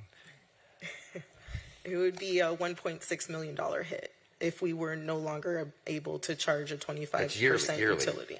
1.6 per year. Per year. Right. That whole concept that we own the plant, so we give ourselves a discount, goes out the window with that. The plant being within our boundaries works in our favor. That bill would remove our ability to do that surcharge of 25%. The 2 bills that have moved and they are on the floor ready for a vote, those are House Bill 47 and Senate Bill 104. Those would prevent a local government from charging the surtax, that surcharge of 25%, only if the plant was located in that jurisdiction that they're selling the water to. And neither one of those affect us. Those 2 do not affect us. So because our water plant's within our city limits, we can still charge a 25%? Correct. But the third one is different, though. The third one will affect us. That House bill will affect us. So we have talked to our senators, we have talked to all of our House members to let them know, should that particular bill pass, do not take the language of that negative bill into the Senate bill. So we've talked to Representative Jones as well, and Senator Jones and Senator Osgood, so they know not to take that language, and to Senator Pizzo as well, to not take that language and have it die. The other update that I have is for the local regulation of non-conforming and unsafe structures. This bill is back again. It was filed last year, and essentially it would preempt local government from prohibiting or restricting or preventing the demolition of certain buildings unless it's for public safety, it's a non-conforming structure, or it's deemed unsafe by the local building official, or the structure or building is ordered to be demolished by a local government that has proper jurisdiction. Right now, it is stuck in the Commerce Committee, so we'll know if it's going to be scheduled to be heard on Thursday morning, but it is on the floor of the Senate ready for a vote. The next bill is sovereign immunity. Sovereign immunity, one bill died, the other is moving. It would raise our sovereign immunity caps to $400,000 per individual claim, $600,000 per group claim. We are anticipating that entire bill dies again this session. It's currently what, 250? It's currently 100 and 250, I believe. Okay. The next bill is, it's on back. Apologies. TDT funding, the tax package. So there are some concerns in the House tax package that would require the reauthorization of TDT funding to be done every 6 years. And the same language related to limiting local option surtaxes to every 10 years. So we're looking to see if that TDT portion comes out of the tax package. There was an additional tax package that is being heard. It's a $900 million tax cut. There are several things that are being discussed. I don't have the breakdown with me, but once I get it, I'll be able to share that with you. There are 2 bills for condo windstorm, the pilot program. It's dead. That bill hasn't passed a single committee, and since committee meetings are expected to stop meeting this week, that it looks like it will get refiled next year. And then 2 more things, and I promise I'm out of your hair. There was a Florida elections bill that was just filed yesterday by the State Affairs Committee. It would reintroduce primary runoffs. It'll be heard in the State Affairs Committee tomorrow morning, where you would have to hold a second primary when more than two candidates who are in a partisan election do not get majority vote. You would have to schedule a second primary.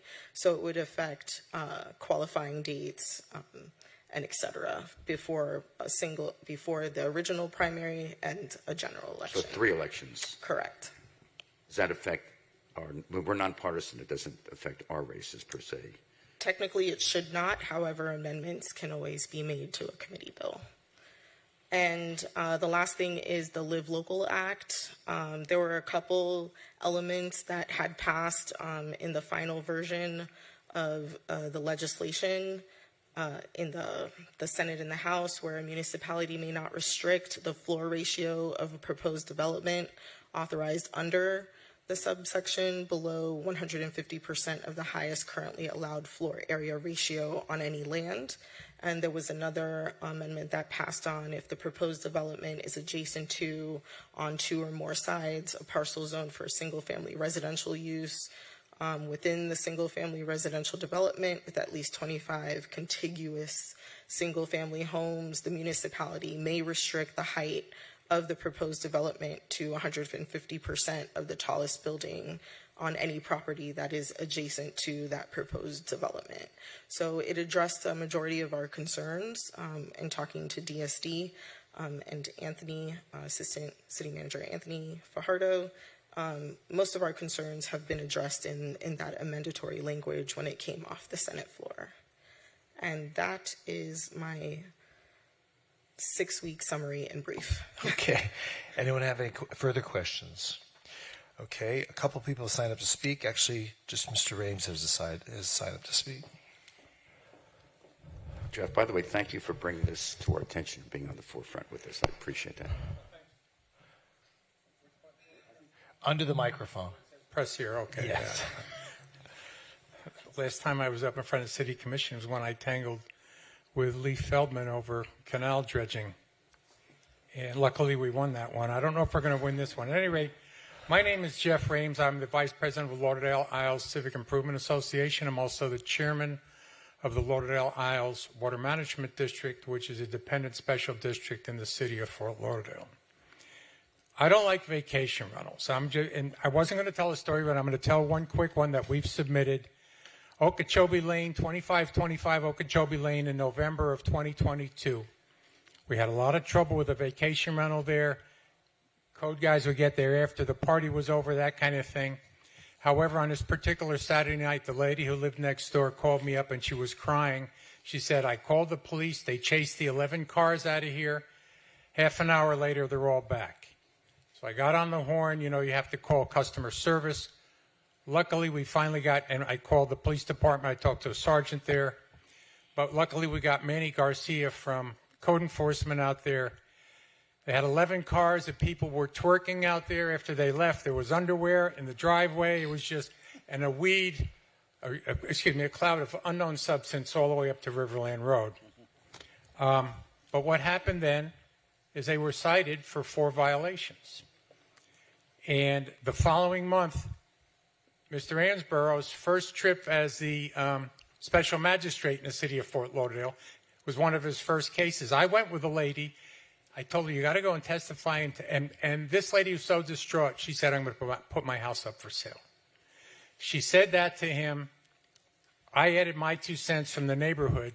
And then the owner of the property went up, who was from out of state. And no, we had trouble with our manager, blah, blah, blah. Well, the message that Mr. Ansborough gave was that you really don't want to come back here again. And you're not coming back here for 6 months because you're suspended for 6 months. The nice thing about that is the process worked for our city. And what usually happens in those, because we've had a few of those in our neighborhood, is that these people that spend $1 million on a house and to make it into a party house, they can't sustain it for 6 months without any income. So in this particular case, the next week it went for sale. And what happens in other cases is that they end up being a long-term rental, which is fine with us. My point of bringing that story to you is this. We have a very good process at this point. You can ask Chris and the people in development services. They know me very well. The people in code know me very well. Okay, we've stayed on top of it. People from other neighborhoods ask us, how do you guys do it over there? I'm sorry, go ahead. And the way we do it is we've just been able to engage the city and get the process done. The inspectors on duty at night are great. They're on duty to 3:30 to handle it. And also, as you know, we refined the city code recently, $5,000 a day fine if you run a vacation rental. If it's been suspended, they upped the fines. They added the noise monitor thing. As Daphne just said, the Senate bill passed February 1st, 27-13. It was fast-tracked through. It didn't go to one committee it was supposed to. And a contact that I have in Hollywood that we work closely on this with told me she heard that it's on, as Daphne said, it's probably on the agenda for the Commerce Committee at 8 o'clock on Thursday. If and when HB 1537 passes, that's the end of meaningful regulation of vacation rentals in our city. And you know, the thing about it is, when I brought this up to your attention, it's not only our city. It's not just my neighborhood, our city. It's the entire state. And if you look at some of these cities that testified at the Senate hearings, Jacksonville Beach, Melbourne Beach, these cities from up in the Panhandle, all testifying there. This is a statewide thing, okay? It's been under the radar. And I happened to find out about it because I got one of these quirky news things on my laptop a week ago, and I called up Warren about it. I said, do you know about this? Do you know where this is going? And we got the wheels turning on it. At any rate, let me just give you a couple of examples of what the difference is going to be. Right now, if I call code because there's a party going on vacation rental across the street from me, they come out, the responsible party has to appear in 1 hour. And they have to appear on site. If they don't appear, it's a violation. It's a strike. With HB 1537, this is incredible. The responsible party can respond by telephone up until 9 a.m. the next calendar day. So what does that mean? If it's 1 o'clock on a Saturday morning, and that person is called, he doesn't have to respond till 30 hours later, 9 o'clock on the following Sunday, I guess, to call the people up and say, you know, you got to cut the noise down now. Okay? It's incredible that that's even in there. Violations. The city is very good. 3 violations, pow, you lose your license for 6 months. 4 violations, you lose it for a year. Here's how the violations work with this House bill. In order to get a suspension, they have to have 5 separate violations on 5 separate days within a 60-day period. And if that happens, they get suspended for 15 days, 2 weeks. If they get 5 separate violations, again, it's on separate days. So they can't, like we do, sometimes we go out and they get them for 3 violations on one night. Not with this. 5 separate violations on 5 separate days, a 30-day suspension. Those suspensions are meaningless. And lastly, if they get 2 suspensions that have to be within 6 months, if they get 1 more violation, they get suspended for 60 days. Those are meaningless. The people will just take their listings off Airbnb and go relax for a month. So what do you suppose is driving this legislation? Money from Airbnb, lobbyists. Well, wait, I'm talking to him. I know the answer, and I just want to have a conversation. There's no doubt in my mind, and all the people that I've been involved with in this, it's Airbnb lobbyists going to certain legislators and saying, how would you like $20,000 So maybe in your we should put a collection together and buy a house next to the Senate President's Let's house. go. I'm the first and then to turn go. it into an Airbnb and see how they feel. Boy, will that change things for them. It will. It will. Because for some reason, these people live in a bubble where they can't. I can't imagine though that many of these senators and state legislators don't live in neighborhoods where there are Airbnbs. They must live in them. Everybody. I live in them. We all middle class homes, are subject to them. I can't believe that they don't have the same problems yet. Why aren't they seeing the impact? It passed in the Senate 27-13. Yeah. Wasn't even close. Yeah. I don't know. That was by party line too. Mayor, we live in a state that is very pro property rights and basically, I think what a lot of these folks in Tallahassee think is that when cities start to exert these kinds of rules and regulations that make perfect sense to us and really do improve the quality of life, they don't look at it that way. They look at it as telling someone that they cannot do something with their property. Well, and they object to that, and it's crazy, I know, but I think that's the thought process that goes on. And for some reason, when folks go to Tallahassee, they forget that they actually did come from a municipality or a local government, and it just becomes an us versus them. And it's very strange. It's just strange, but I think that's what happens. Okay.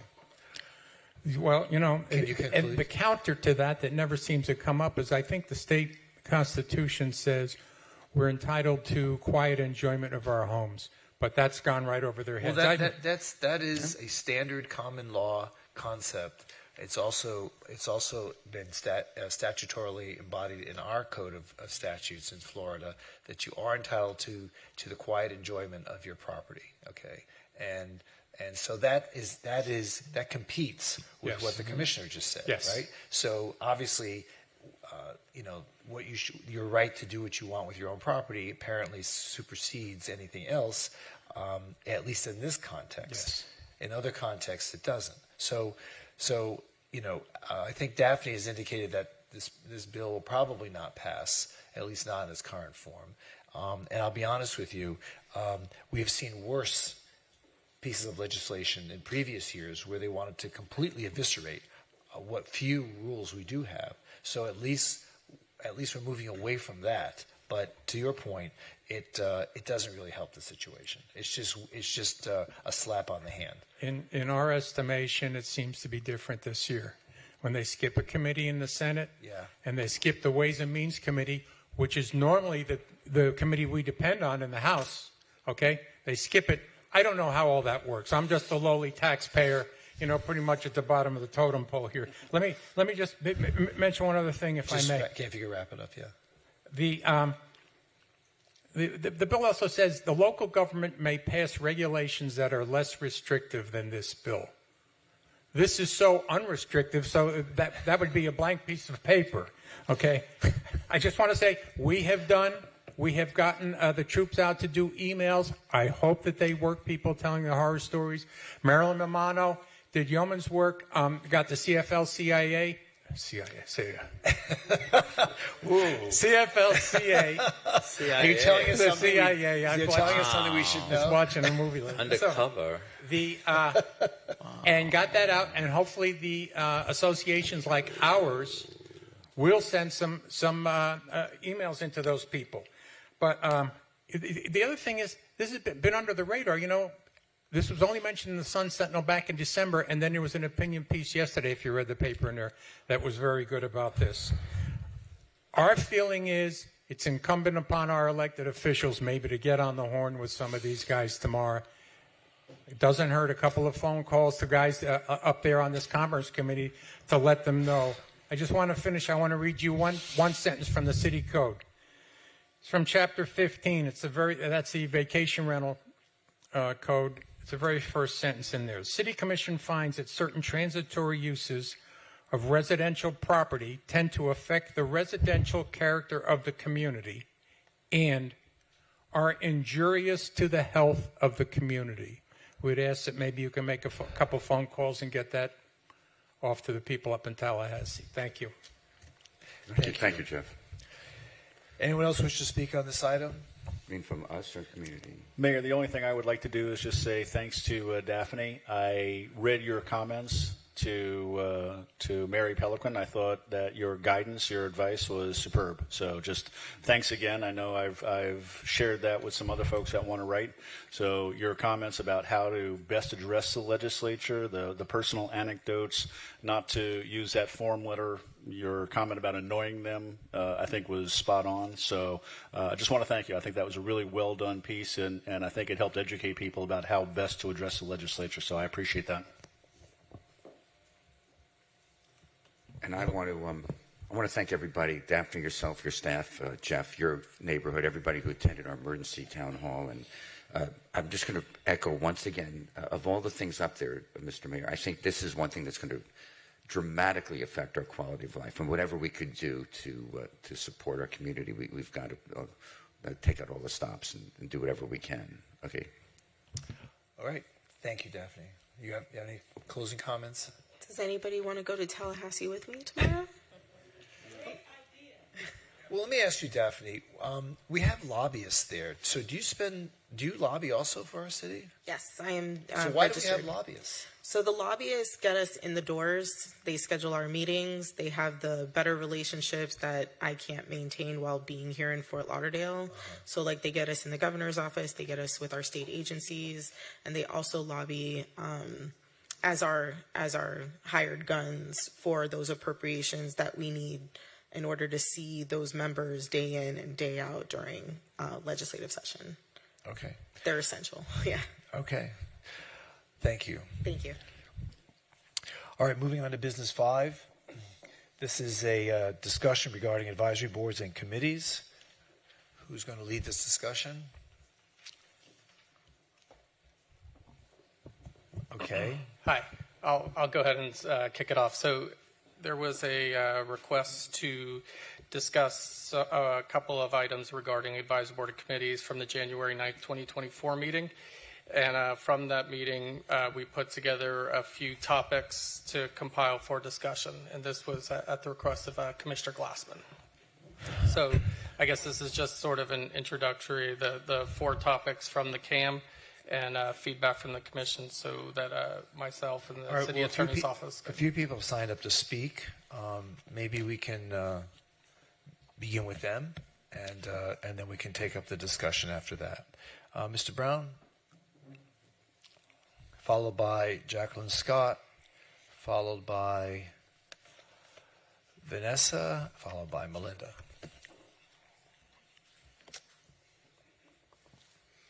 Good afternoon, Mayor, Vice Mayor, members of the Commission. Bill Brown. I'm the District 2 representative for the Council of Civic Associations,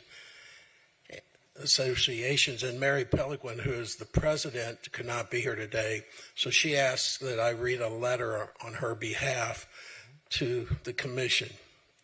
And it's in reference to lobbyists on city advisory boards. Dear Mayor Trentalis, Vice Mayor Dr. Beasley Pittman, and Honorable Commissioners. It is my opinion that having registered lobbyists serve on the City of Fort Lauderdale advisory boards create an aura of mistrust. The perception being, are the lobbyists' intentions for the good of the city and the residents, or are they the intentions aligned with the good of the lobbyist clients? A few months back, I reviewed the number of lobbyists who were serving on city advisory boards. I found only 3, which all were on different advisory boards. A few of them I consider friends, so I feel a bit bad in my opinion of them not being on advisory boards. However, those of us who have volunteered to serve and work on advisory boards want to keep the integrity of them. Having lobbyists served on advisory boards at the very least jeopardizes that integrity. I currently, meaning Ms. Peliquin, serve on one advisory board and attended a few others. I've had an occasion to question what motivated a lobbyist advisory board member to behave in a certain way or on a certain issue. This prevalence on this one matter took a lot of time when time is of the essence for this advisory board. As an observer, I out loud questioned this because I felt like the lobbyists wanted to eliminate a city employee on a doubtful technicality. I was not alone in this thinking. To my knowledge, lobbyists are not allowed to serve on many city advisory boards in Colorado and Illinois. Possibly it is a good idea to look around at neighboring cities to see if they allow lobbyists on their advisory boards. It seems that it would not be some odd or groundbreaking decision to limit lobbyists on our wonderful city or within our wonderful city. Thank you for your attention to this matter and on this subject and to the whole concept altogether. Sincerely, Mary C. Peliquin, President, Council of Civic Associations, Board Member, Coral Ridge Association, Advisory Board Member, Parks and Rec. All right. Did you want to add to that at all? Yes, and personally speaking, I've had the opportunity as President of CBA to kind of talk to a few of my board members. We have a meeting of membership scheduled. And we could do a survey, but in talking throughout the city of residents, and then I even spoke last year about this lobbyist being on boards and commissions. I too concur with Mrs. Peliquin, and I feel that the more transparent we can be in government, the more it will serve the citizens, and they will trust this commission, and they will trust the city staff, and we will be able to continue to do what needs to be done for the good of the whole. Thank you. Thank you. Jackie Scott. Good afternoon, Mayor, Vice Mayor, Commissioners. I'm here representing the Coley Hammock HOA, and I can tell you that our group is very much opposed to lobbyists being appointed to city advisory boards, not just the optics, but the possible conflicts.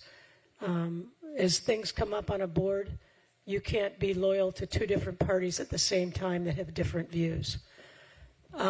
If you think this is only a small group of people that feel this way, I highly recommend next time you do a city survey, put this question out there, and I think probably 90% of the respondents will agree with the position that city advisory boards should not be held those positions by lobbyists.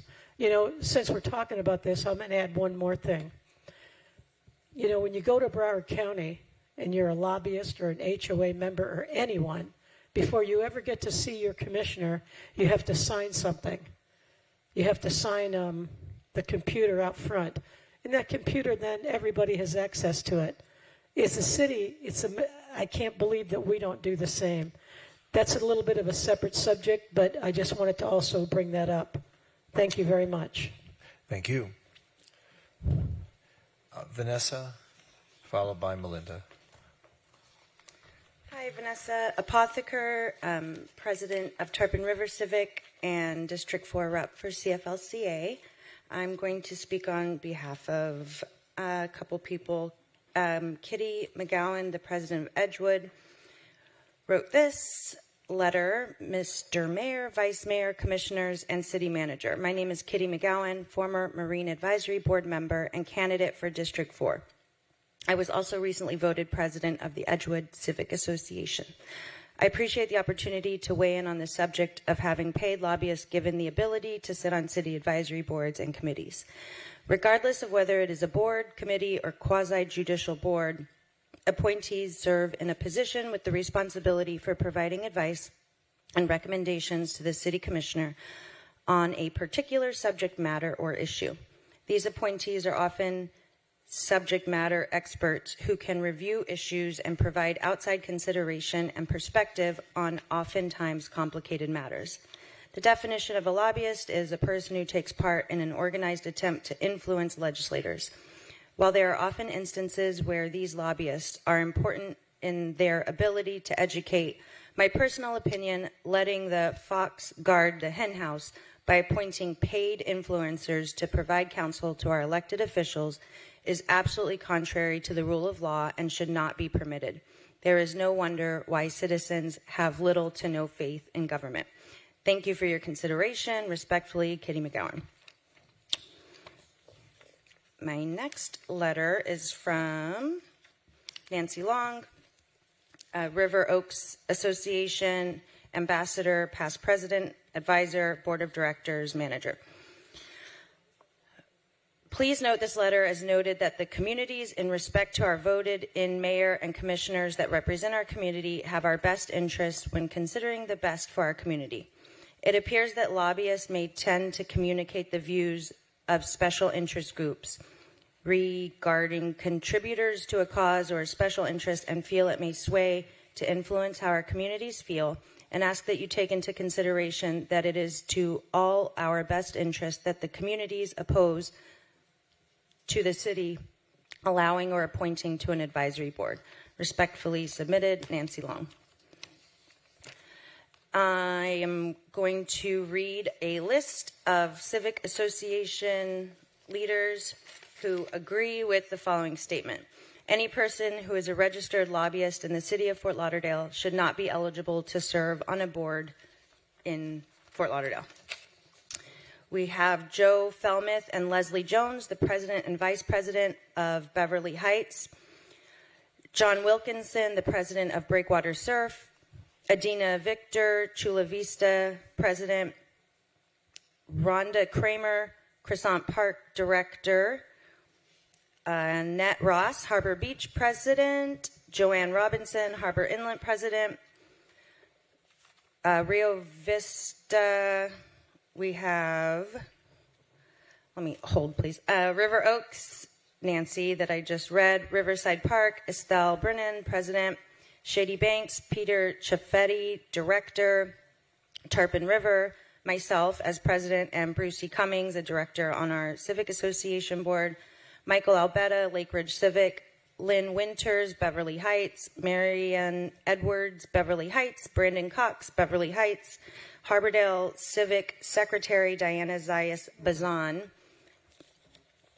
And that's all. Okay. Do you want to add anything to conclude your remarks? No. Okay. All right. Thank you. Thanks. Thank you.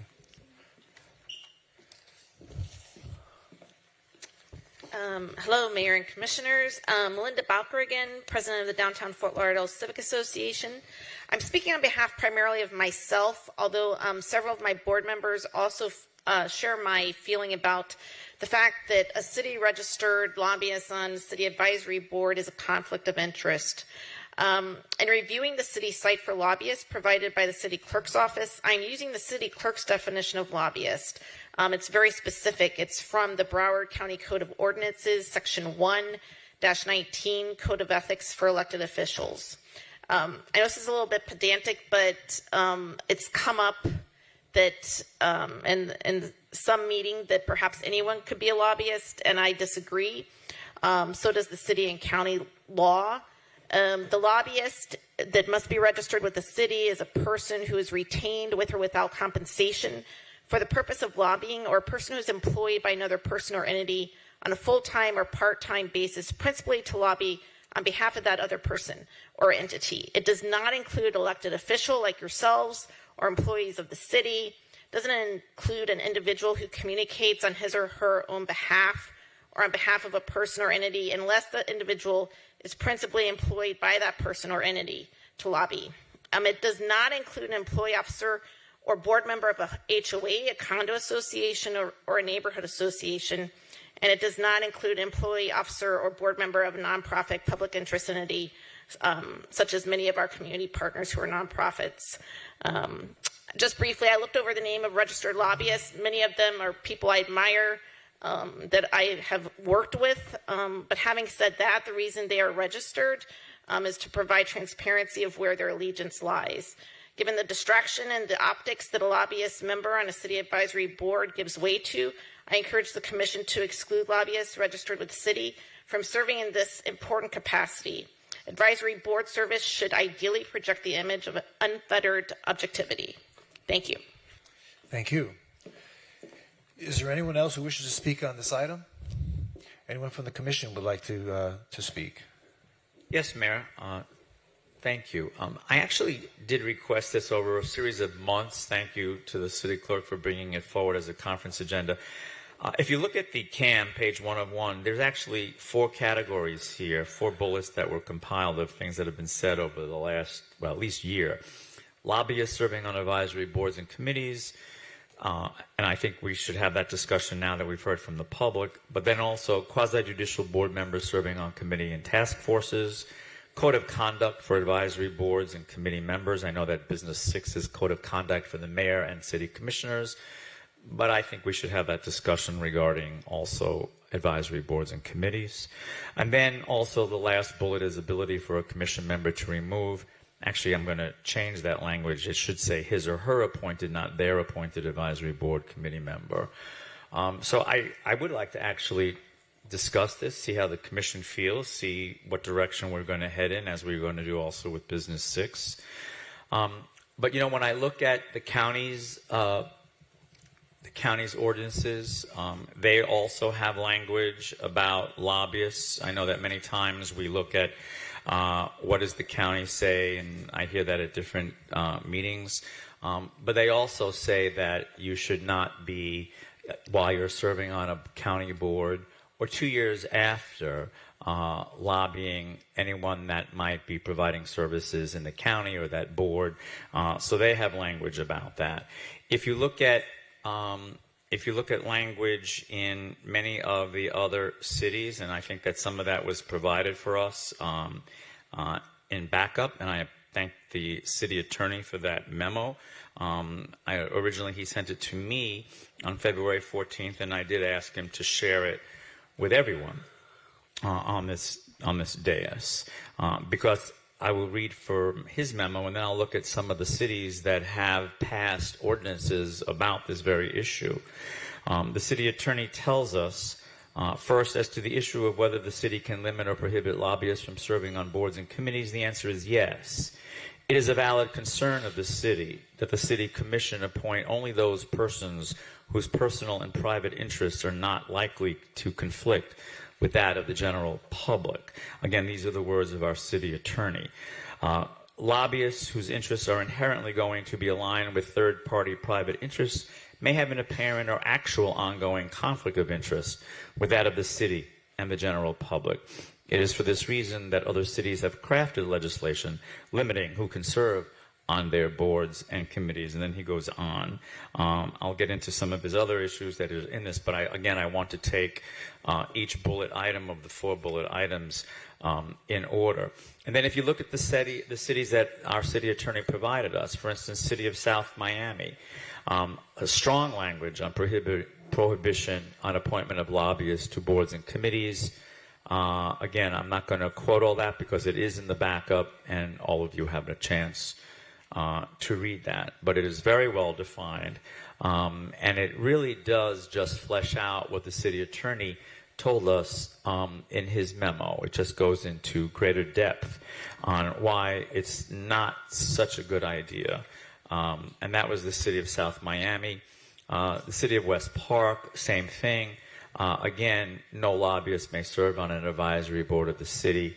And this is language that's consistent throughout the other cities. City of Miami Beach, again, no member of a city board, agency, or committee, or a member of any board, agency, or committee created hereafter, which is designated, is subject to the purview of this section, shall, 1, either directly or through an associate appear to represent on behalf of a third person before the commission, et cetera, et cetera. And then it goes on to flesh that out a little bit more. Either directly or through an associate be engaged as a lobbyist for and on or behalf of a third person, and the other cities basically have that same language. So again, that's all I have to say about the actual first bullet, lobbyists serving on advisory boards and committees. But I think it is worth a discussion, and I'm happy that it is in front of us as a conference agenda. Obviously, we would have to decide as a commission how we feel about this. But I think, again, I wanted to thank all of the folks that did take time out of the day to come and speak on this, all of those neighborhood leaders and presidents, for their input, which I find very valuable. One of the reasons that I've been asking about this for months and months and months is because I do hear this from people, not just at my own district agenda, pre-agenda meetings, but also in my work throughout the city and meeting with a variety of people. Thank you, Mayor. Okay, so we have the 4 items on the agenda. Does anyone else wish to address any of these items that are listed here? Well, I will, but I just want to know, how does anyone have any feelings about this first you bullet? You want to speak just to the one on lobbyists? Yeah, I'm going to get to the others, but I think now that people from the public spoke, maybe perhaps we just take each of these 4 bullets, and this way we'll be able to conclude Okay, that. does anyone else have any comments with regard to whether lobbyists should be serving on our advisory boards or committees? Vice Mayor? I have a question for the conversation. what has stimulated this that now we want to change the ordinance? And then also, we have lobbyists on these boards, so we as a commission have appointed them, correct? They didn't just fly in and take a seat.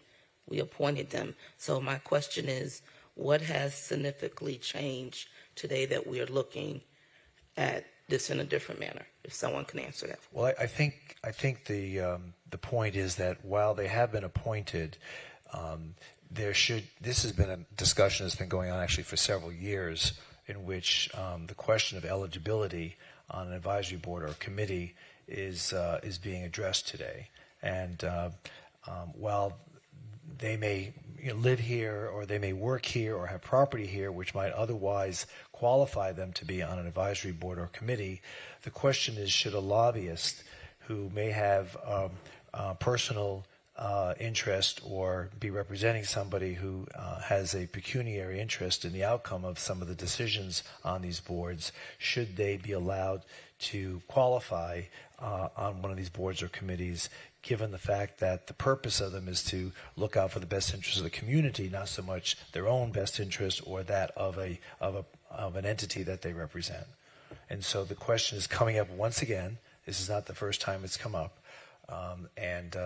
And Commissioner Glassman has asked that we have a conversation to see whether or not lobbyists should at this point no longer be qualified to serve on any of these boards or committees. Does that help clarify?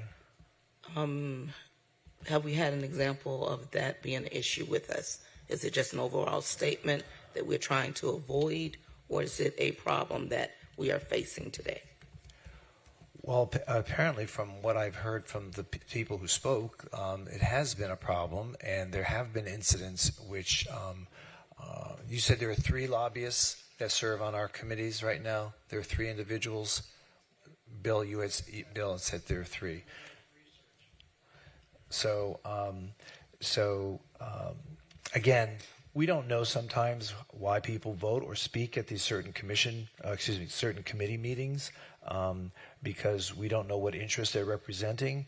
But to avoid the appearance of an impropriety and to avoid a conflict of interest, I think the recommendation here has been to not allow lobbyists to be there, to avoid the appearance of an impropriety or to avoid the temptation of a conflict of interest. Anyone else have any comments regarding this? Well, I have an opinion on this, and I think this is a point well taken. I think that I have seen a number of occasions in which lobbyists, no single person per se, but where I've seen lobbyists who have served on these boards or committees, and I sometimes question their motive for certain decisions that they have made. I've seen that on planning and zoning. I've seen that on the charter review. And I've seen that multiple occasions here in front of us, people who have spoken on behalf of an interest, and sometimes I question whether it was in this public interest or in their personal interest. So, again, to avoid the appearance of an impropriety, I have often advocated that lobbyists are disqualified from being eligible, and I truly believe that it would make a lot of sense for this commission to make that a requirement, that no one be a lobbyist to be able to serve on an advisory board or a committee. Mayor, I think it just makes cleaner government. I think it makes more transparent government, and we hear that word used a lot, transparency, and I just think it's a much cleaner process that protects the interests of the city as a whole. So, anyone else have any comments? Is this something? Do we have a consensus? Do we not have a Yes, opinion Mayor. about it? I have a number of comments that I'd Yes, like to make. sir. Thank Go you. ahead. So the first concern, and I've raised this with the city attorney, is that there's some. Did we lose the mic? Hold on. There we go. So I think there's some case law out there that addresses the free speech rights for lobbyists, and I've shared that with Tom, and I've asked him to look into that, because there was at one point an attempt to say that elected officials couldn't act as lobbyists, and the court overturned that. But even even leaving that aside, you know, our position on free speech is that it needs to be content neutral. And to single out lobbyists and say that they don't have a right to participate in the process, I think runs counter to that concept. So I'll start with that. Second, though, I also, and I got, yep. So I received Barry's comments, and I've had a conversation back and forth with her on a number of issues. And I think if we're going to go with this idea that we need to be cautious about the appearance of impropriety, I think it's important first to remember that advisory boards are simply that. They're advisory boards. Unless you're talking about our quasi-judicial boards, which actually have some legal force and effect, or if you're talking about the Cemetery Advisory Board, which is unique amongst all the city's boards and committees in that they actually have authority over purchasing decisions. But all of our other advisory boards simply make recommendations to us. They don't control anything. They don't direct anything. They have absolutely no say. We as a commission, and every commission before us, has seen fit to ignore the advisory board's recommendations on a regular basis. In fact, that's a frequent comment we get back from our advisory boards, is that they do all this work, and then we, what did Daphne say? We toss it in the blue bin. So that is the purpose of an advisory board. It is to make recommendations to us, and we can accept, we can reject, we can modify, we could ignore entirely. So I don't see the crisis of confidence that is being hypothesized here. But if that is the case, then I do think we need to carry that one step further, because I think we need to include a whole assortment of other people. For example, we have lobbyists appointed to the DDA, which is actually a governmental body. We have lobbyists who have been appointed to the Performing Arts Center Authority, which is a governmental body. We've had lobbyists appointed to the CRA, which is a governmental body, to their advisory board. So I think if we're going to do this, then let's be all in on it. The other concern I have is that we have civic association and HOA members who benefit from directing improvements to their neighborhoods, which raise all their property values. Should they be allowed on advisory boards? I say we need to be consistent and say, nope, if you benefit in any way, shape, or form financially, then you probably shouldn't participate either. But let's continue to carry that along. We have developers, business owners, property owners who hire lobbyists who sit on our boards.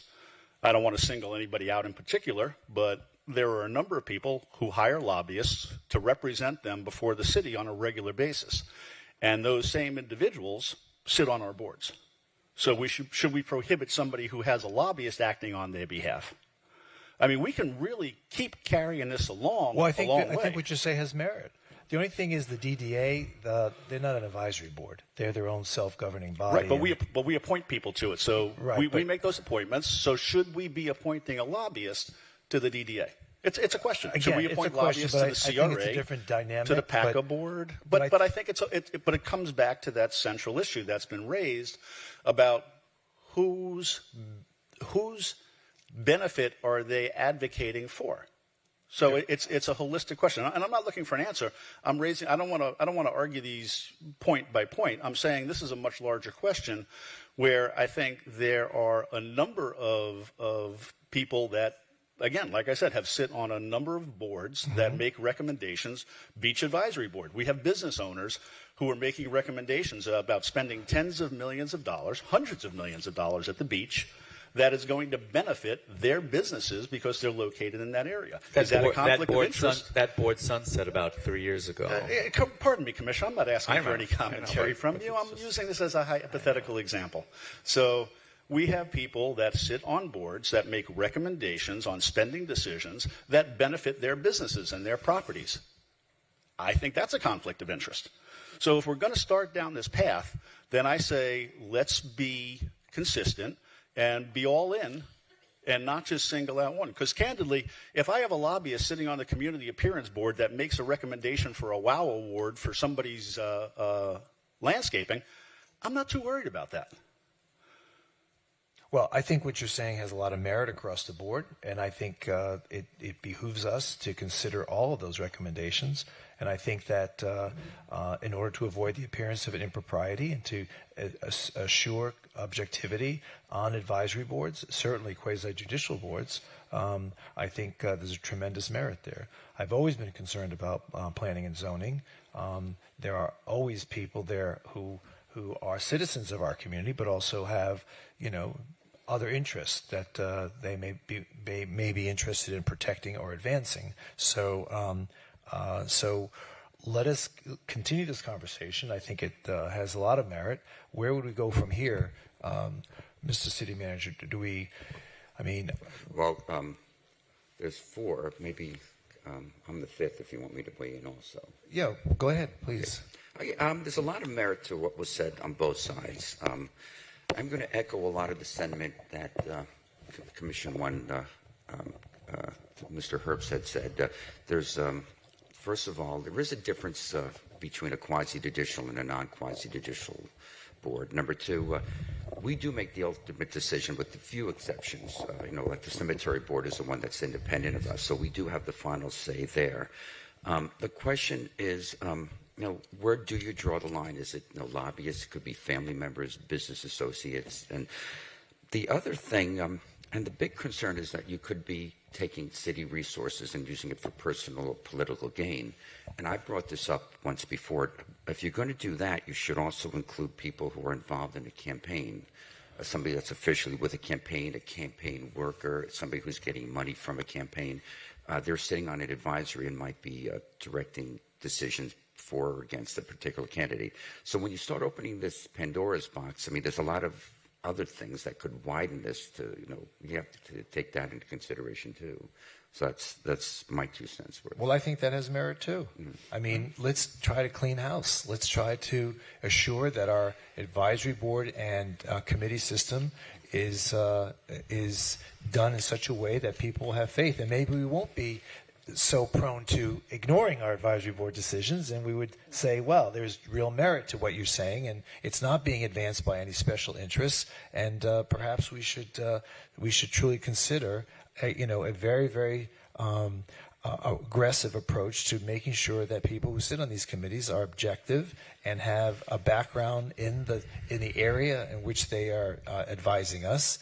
That too is important, and I think we'd have a much stronger and more competent advisory board system than we may have today. So I agree that let's move this thing forward. It's not just isolated to advisory we may also find ourselves with no advisory boards because we're not going to have any members. That's not true.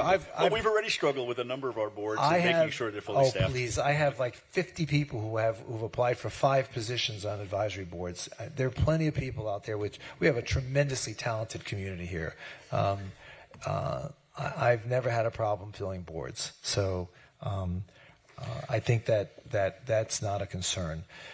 I know there are situations like in condo associations. You can't beg people sometimes to sit on condo boards. But yes, Tom, you sat there so quietly. Let's hear. That's the sign of a good attorney. Shut up unless they ask you a question. Right, exactly. But Mr. Herbst did give me the name of a citation about effective lobbying. I looked into that for you. It affects, there's a ruling against state law that was done through an amendment. Is your mic on? Is it not close enough? I'm not close enough. Okay. Okay. And it found that it was the law was presumed unconstitutional because it singled out 3 different types of things that lobbyists were doing.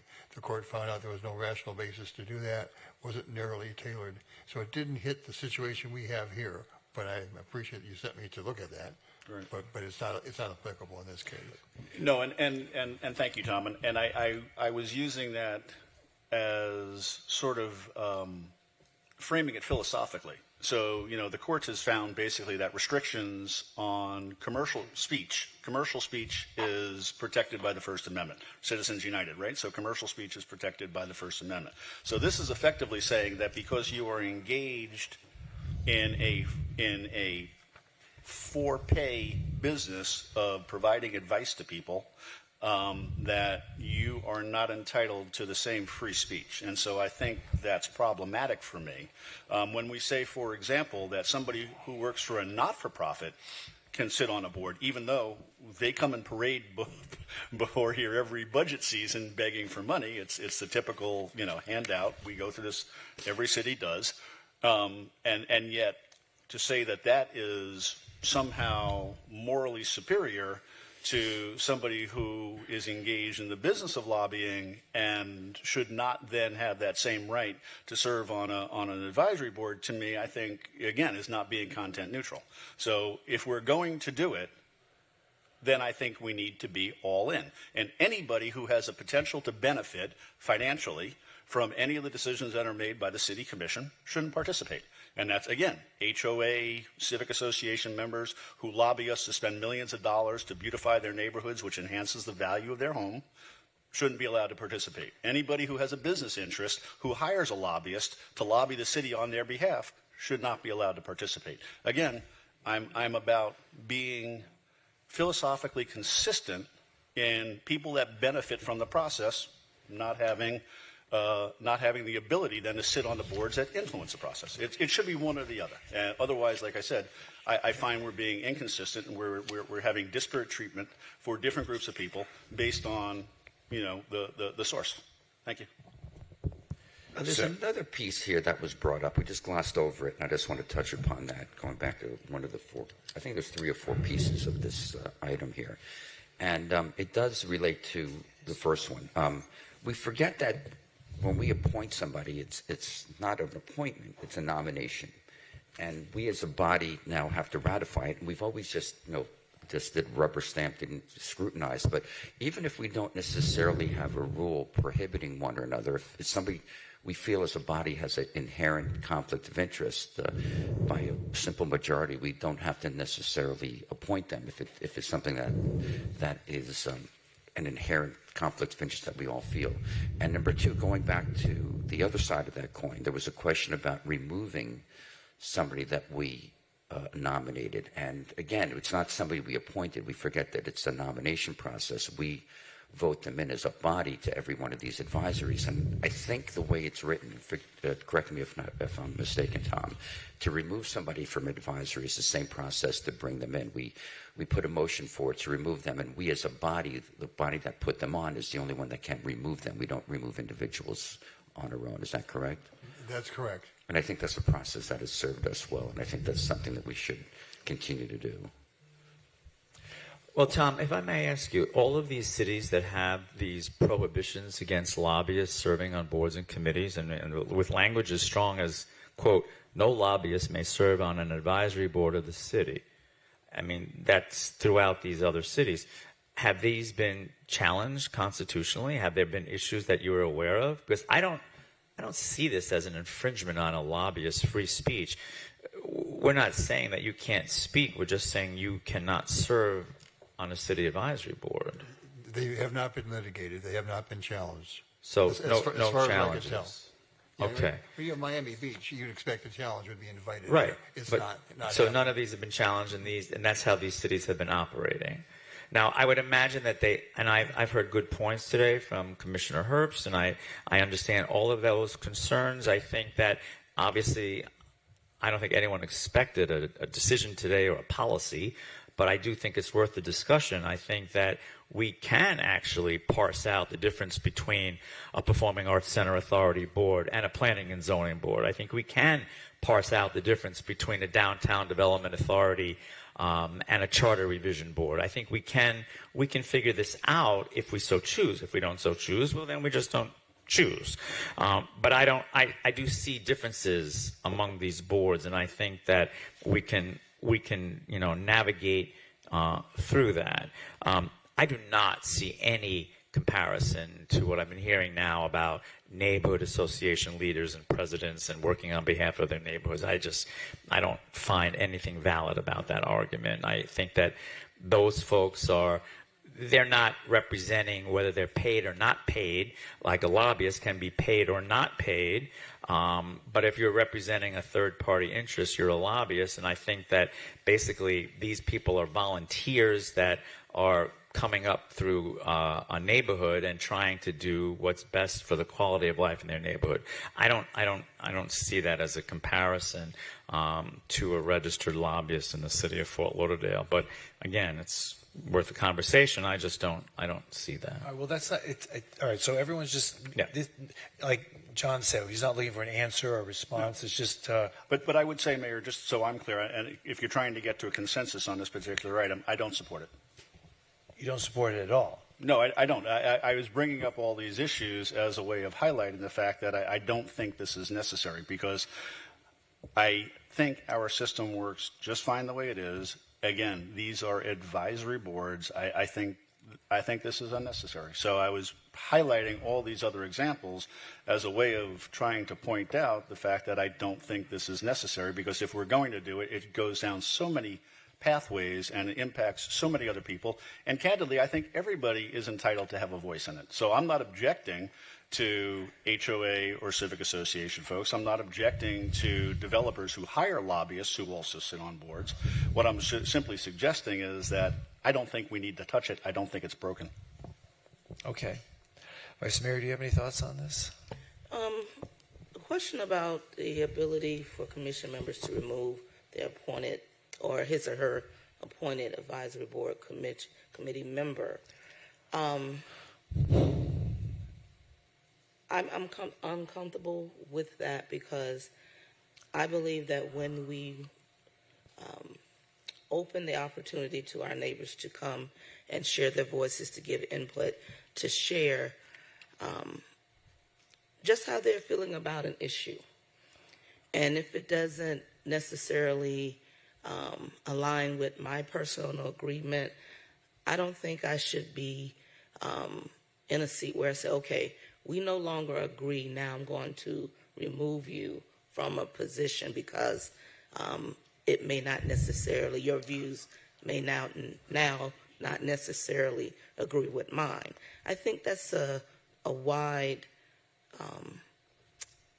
space of so opportunity. You like it the way it is now? Yeah. Keep it the way it is. I believe we should keep that the way it is, because why would we want to stifle and not allow our neighbors to express themselves? We as a commission, we come here representing them and then also expressing our views and our due diligence and what we come to the table with. And I don't feel that we should be in a position once appointed and not allowing them to fulfill that term that they have been appointed to. How about any of the other bullet points? Any other comments on any of the other recommendations? The others I want to, well, this is submitted as a whole, right? This isn't a cherry-picking opportunity. Like the code of conduct for advisory board members, lobbyists serving as advisory board members, quasi-judicial board members serving on other committees. Do you have any thoughts on any of those? Well, code of conduct, we're going to have a conversation about one for us. For us, yes, overall. So let's have a conversation overall. But I have to say I'm not completely comfortable with this. We can have a further conversation to go deeper with it. But just the way it's being presented right now, if we were voting today, I would not vote for it. For which one? The code of conduct for advisory board? For the lobbyists. Okay. For the code of conduct, and also the ability to remove appointed members. Okay. And Commissioner Sturman, your final words on this? The code of conduct, I guess we could talk about that with the next item. When we talk about ourselves, we could see about extending it to advisories. But I think that we do not have a consensus on the other pieces of this. And I do not think we have a consensus going forward on the rest of it. Well, I'm just asking your opinion, not whether or not we have a consensus. I agree with Commissioner Herbst. Commissioner Sturman, are you done? I agree with Commissioner Herbst, and I'm done. No, I'm sorry, that was me. I just wanted to ask, if I may, Mayor, for Tom.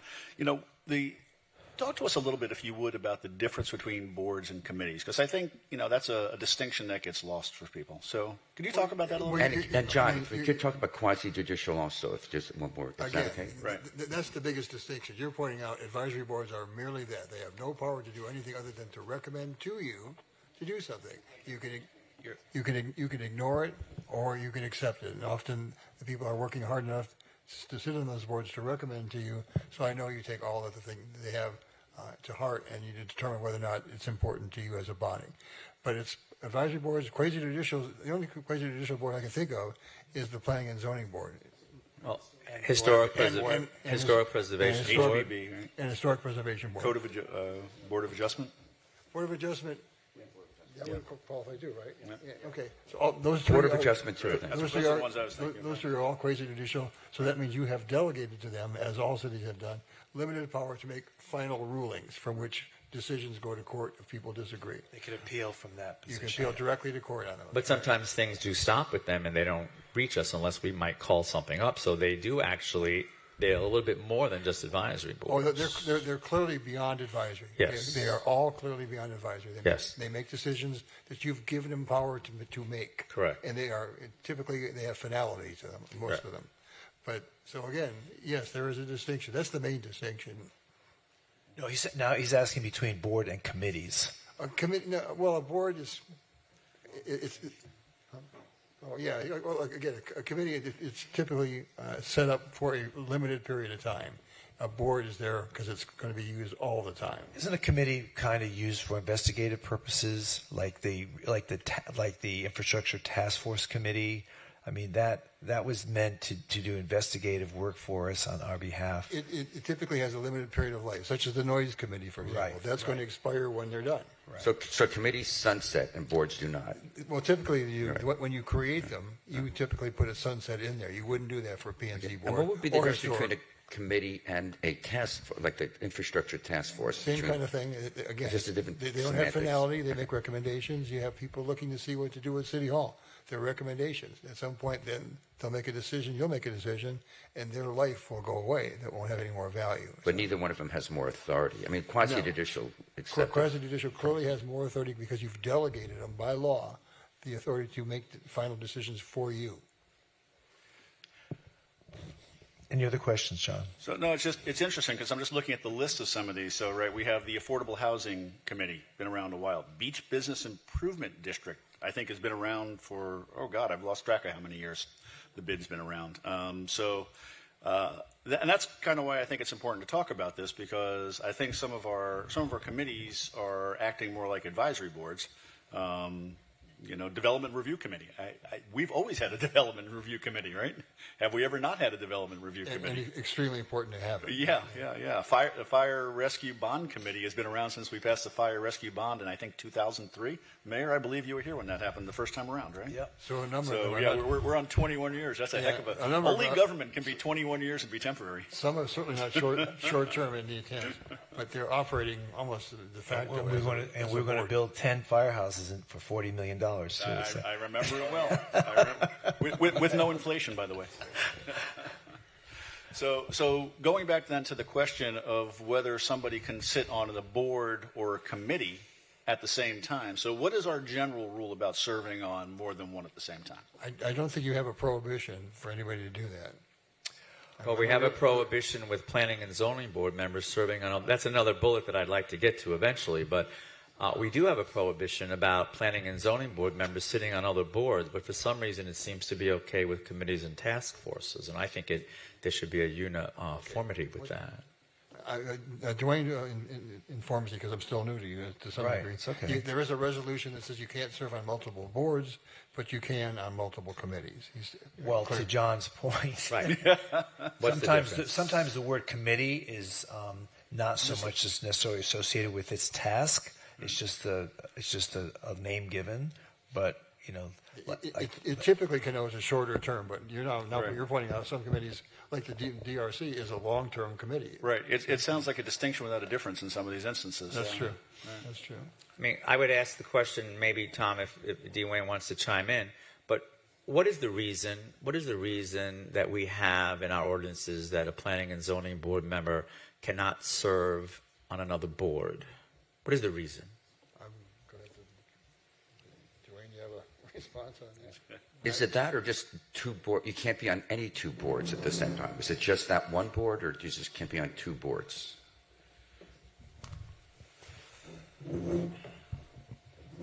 Dwayne Spence, Deputy City Attorney. So the prohibition against serving on multiple boards has to do with dual office holding, prohibition that's also provided for in the state constitution. Committees, in addition to being able to have them having a shorter duration, they're usually a single subject type organization or entity that's developed to address a specific issue and purpose, at which time is expected that once that is completed, that committee ceases to serve. Like the fire bond, at some point they'll be built and then it'll sunset. I mean, that's correct. We've had committees that the previous commissions have recognized had more value. For example, the sustainability board started out as a committee, and after a few months of them operating, the commission came back and made them into a board. So no one can serve no one can serve on any two boards at all in the city. Correct. Okay. You could serve on a board in multiple committees. Also correct. And when it comes to quasi-judicial boards like Historic Preservation Board, Planning and Zoning Board, why are those folks permitted to serve on committees and task forces in addition to those quasi-judicial? What I'm getting at is I find it sometimes we come up to a line. I get nervous about any liability that the city might have, especially with regards to planning and zoning, when people do opine on issues that might come before a board like the Planning and Zoning Board or Historic Preservation Board. By serving and representing other committees and task forces, does that put the city in a position where we might be just exposing ourselves? I mean, do you think it's okay for a Planning and Zoning Board member or a Historic Preservation Board member or anyone on a quasi-judicial board to be serving on all of our committees and task forces? Because just like we just heard, some of our committees really do function as boards, and some of them have actually changed their name from committees to boards.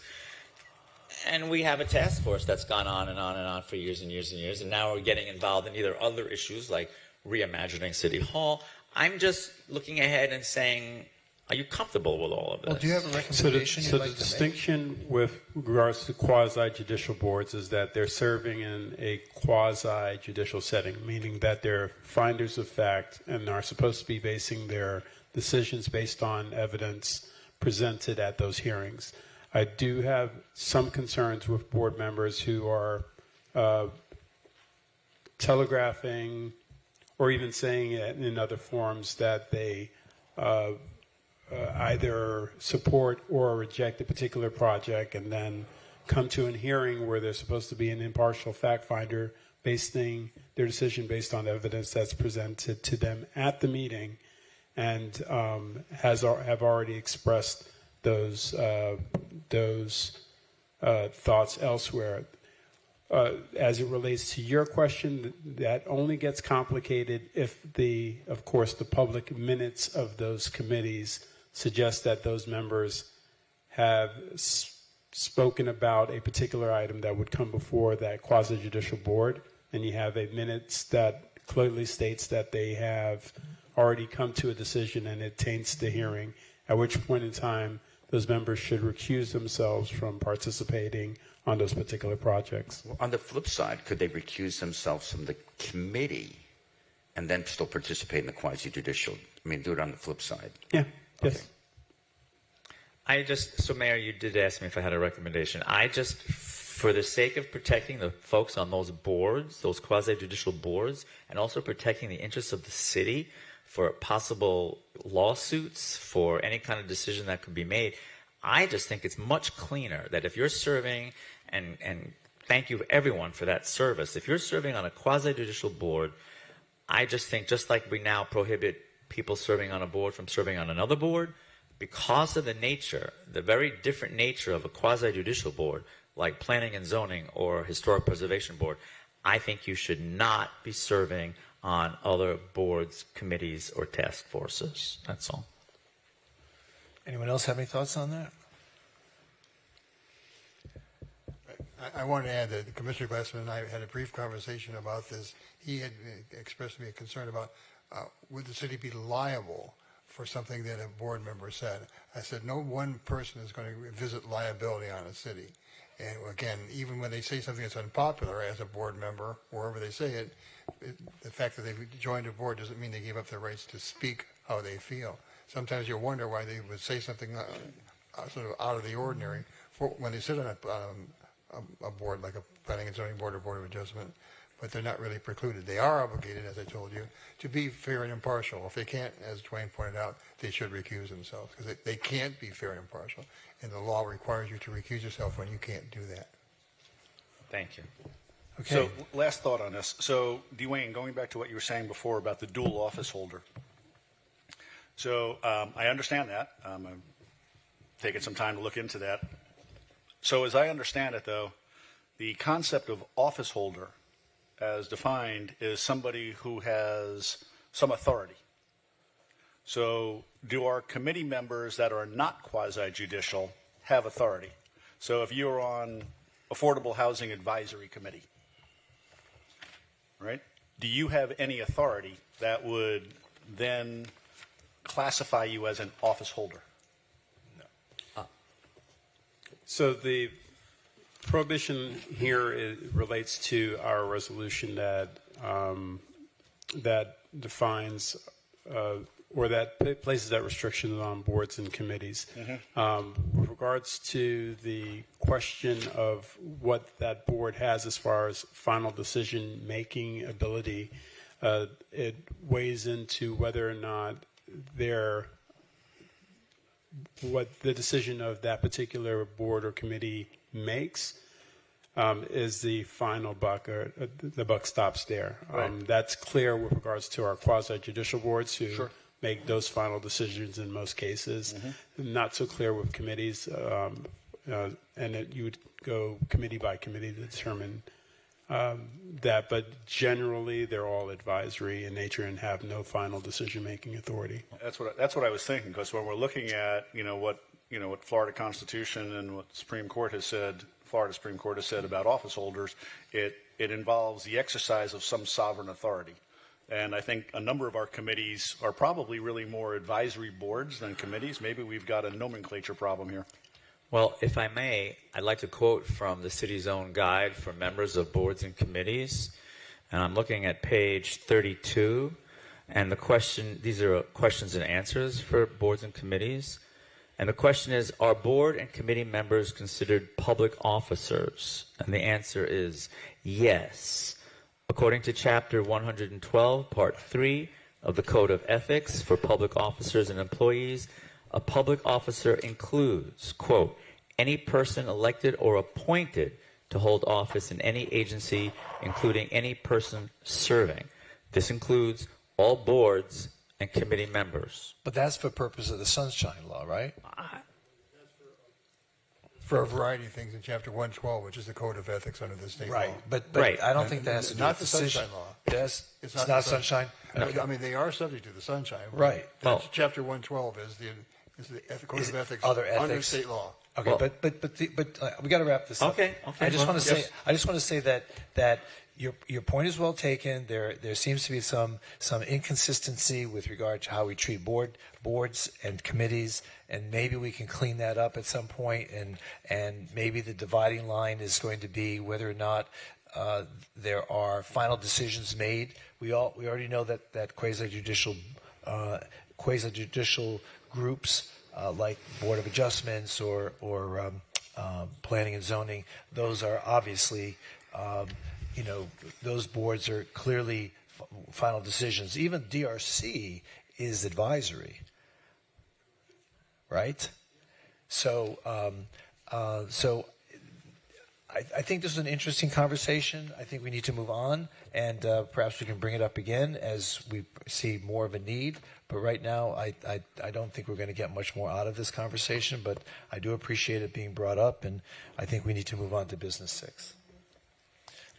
Well, if we'll be able to also talk about with the code of conduct, if we can extend that to also what we just left off, the advisory board. We can certainly do that as well. We can certainly do that. So now we're on to business 6. A few people have signed up to speak. I'm going to let them speak first. I know, Vanessa, you have to go. So, Vanessa, you want to come up and speak first?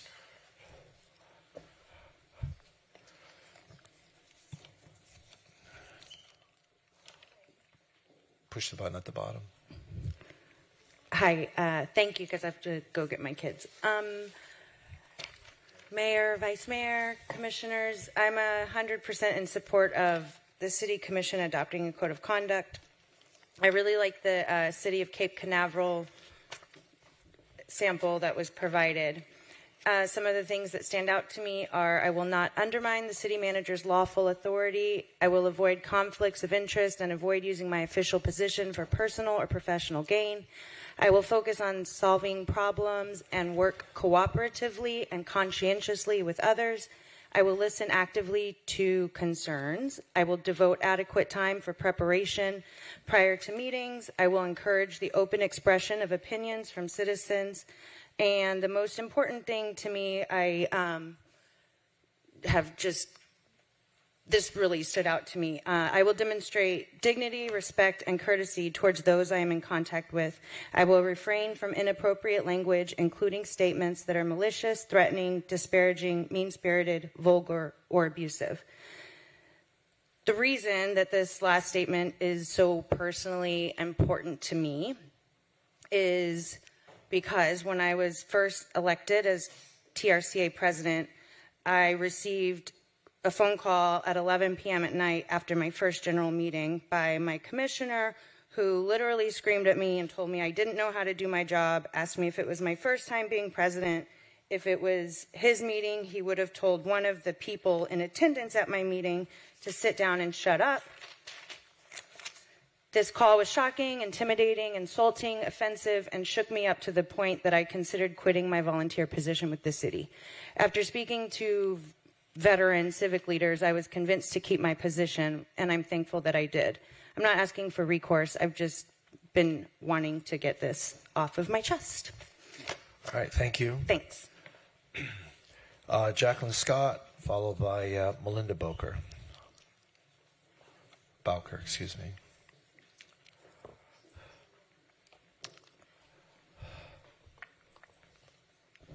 Good afternoon again, Commissioners, Mayor, Vice Mayor. Obviously, we need to really address a code of conduct. I know that there has been just a number of things that have happened from our district commissioner, some staff members. It's been extremely inappropriate. And this needs to be done. I'm not going to get into any stories of anything specific. I'm glad Vanessa got off her chest what she needed to. I know that there'll be additional conversations about this, but I seriously, seriously hope that you all address a code of conduct for the commission as well as their staff. Thank you. Thank you.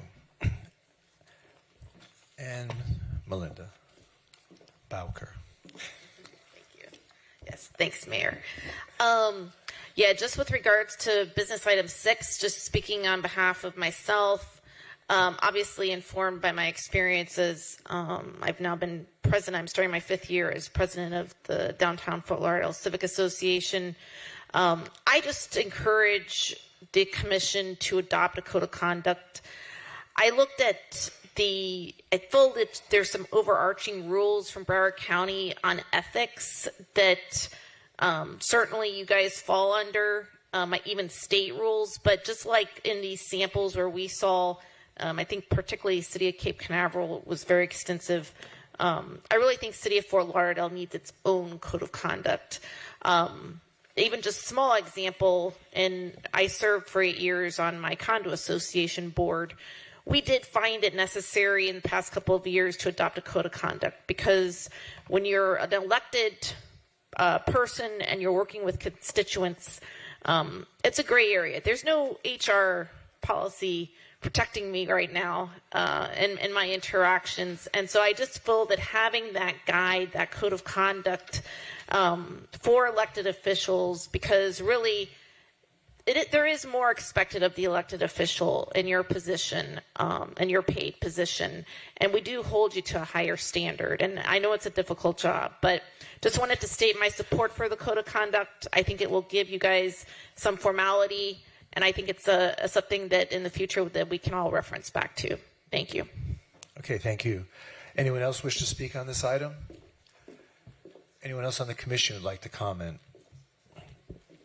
Because I'm just going to say, because I personally feel this is long overdue. Yes. And it concerns conduct not just here on the dais, but also in the community.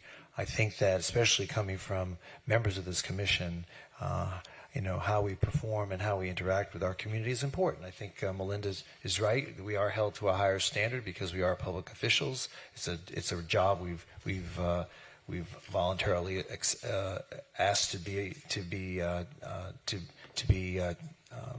put in these positions, and I think that this should be a methodology now going forward to figure out where do we begin, and how do we begin to formulate this code of conduct. Mr. City Attorney, what recommendation do you have with regard to this?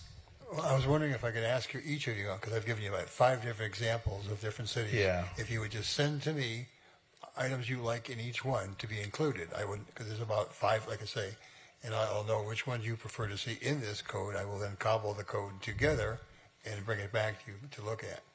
Does that make sense to everybody? Yes. I just want to make sure, because I know that you sent us on February 16th at 3:01 p.m. You sent us a code of conduct for boards and committees. Is that the reference that you're referring No, to? I'm talking about the one for the different cities, Cape Canaveral that they mentioned, Cooper City. Susan Grant shared with me the one for Coral Springs is a very good one as well. But they're code of conduct for the officials. Right. There's also, I think, if I may, I would like us to actually, if we're going to do this for the commission, which I think is long overdue, I also would like to see us consider this. You had some excellent examples of codes of conduct for boards and committees. I think that what I've heard tonight about, what's good for one board maybe should be good for the other, we should be consistent.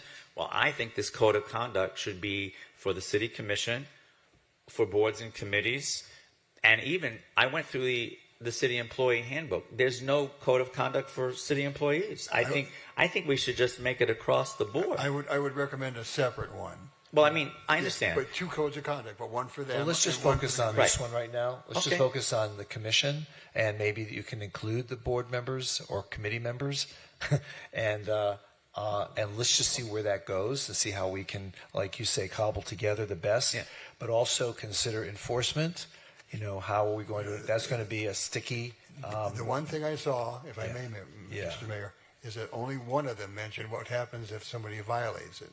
And that was to issue a censure with 4 of the 5 agreeing to censure. There is no other power the commission has on itself other than to reprimand or censure publicly. You can't. Can we just adopt the U.S. Supreme Court Code of Conduct? Well, yeah, which is very loose. We'll do it. That's very easy. Well, City Attorney, if I may, have we actually gone through what the state statutes say and also the county says, and what are we lacking, or what don't we have? In other words, is there anything that's missing in the state statutes, Chapter 112? Is there anything that's missing in the Broward County Code of Ethics that we need to say, hey, we need to add this? In other words, those 2 things don't cover it? That's a very good point, but don't forget, those are both codes of ethics. So they're very precise about what violates a code of ethics. These other things, when you look at them, they marry into it decorum, and how you treat each other and treat other people. So I don't think you're right. You're right, Commissioner. I don't need to give you more things that talk about ethics, which has been told you twice by the state and the county. I would give you the things that would apply to you that are of more decorum type oriented things about how you treat each other. Okay. Perfect. I would support that because I think it's redundant to merely repeat what we are already required to do by state law. So I don't need to spend a whole lot of time saying, Chapter 112 requires this and everything else. It's already been said. We're already covered by statutory requirements on our behavior, limits on what we can do in certain things. Exactly. So I think to your point, Tom, we should focus on behavior, not on the legality, which is already defined elsewhere. All right. Anyone else have any other comments or thoughts? All right. We're going to suspend this meeting so we can move into the closed door session, which was scheduled for 4:30, and we can go on to commission reports right afterwards. Is that okay with everybody? I'm sorry? Do we leave to go to closed door, or we do it here? They have to leave. It has to be in a small room. So we stay here. What did we do last time? I don't know where you did it. We went downstairs, right? Okay. We were doing to the Abdo room? Yeah. Yeah. Which room? Oh, downstairs. Okay. Okay. All right. So you all stay here. Where we going? We're going down to where we stay here for 1 second. Stay here, talk amongst yourselves. Wait, before you leave. At this time, the City Commission shall meet privately to conduct discussions between the City Manager, the City Attorney, and the City Commission relative to pending litigation pursuant to Section 286.011, parentheses 8, Florida statutes in connection with the following matters. JMS Construction Services, Inc. versus the City of Fort Lauderdale. Case number 16. 8 years old, this case is? Yep. 020549. Present at the attorney-client session will be myself, Vice Mayor Pamela Beasley Pittman, Commissioners Herbst, Glassman, and Sturman, City Manager Greg Chevarria, City Attorney Tom Ansbro, Deputy City Attorney Dwayne M. Spence, outside counsel Robert Vaughn and Kim Vaughn Lerner, LLP, and, of course, certified reporter from Bailey Enton Court Reporting. The estimated length of the session will be approximately 15 minutes. See you soon.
The executive closed session of the City Commission is now terminated, and the public meeting is now reopened.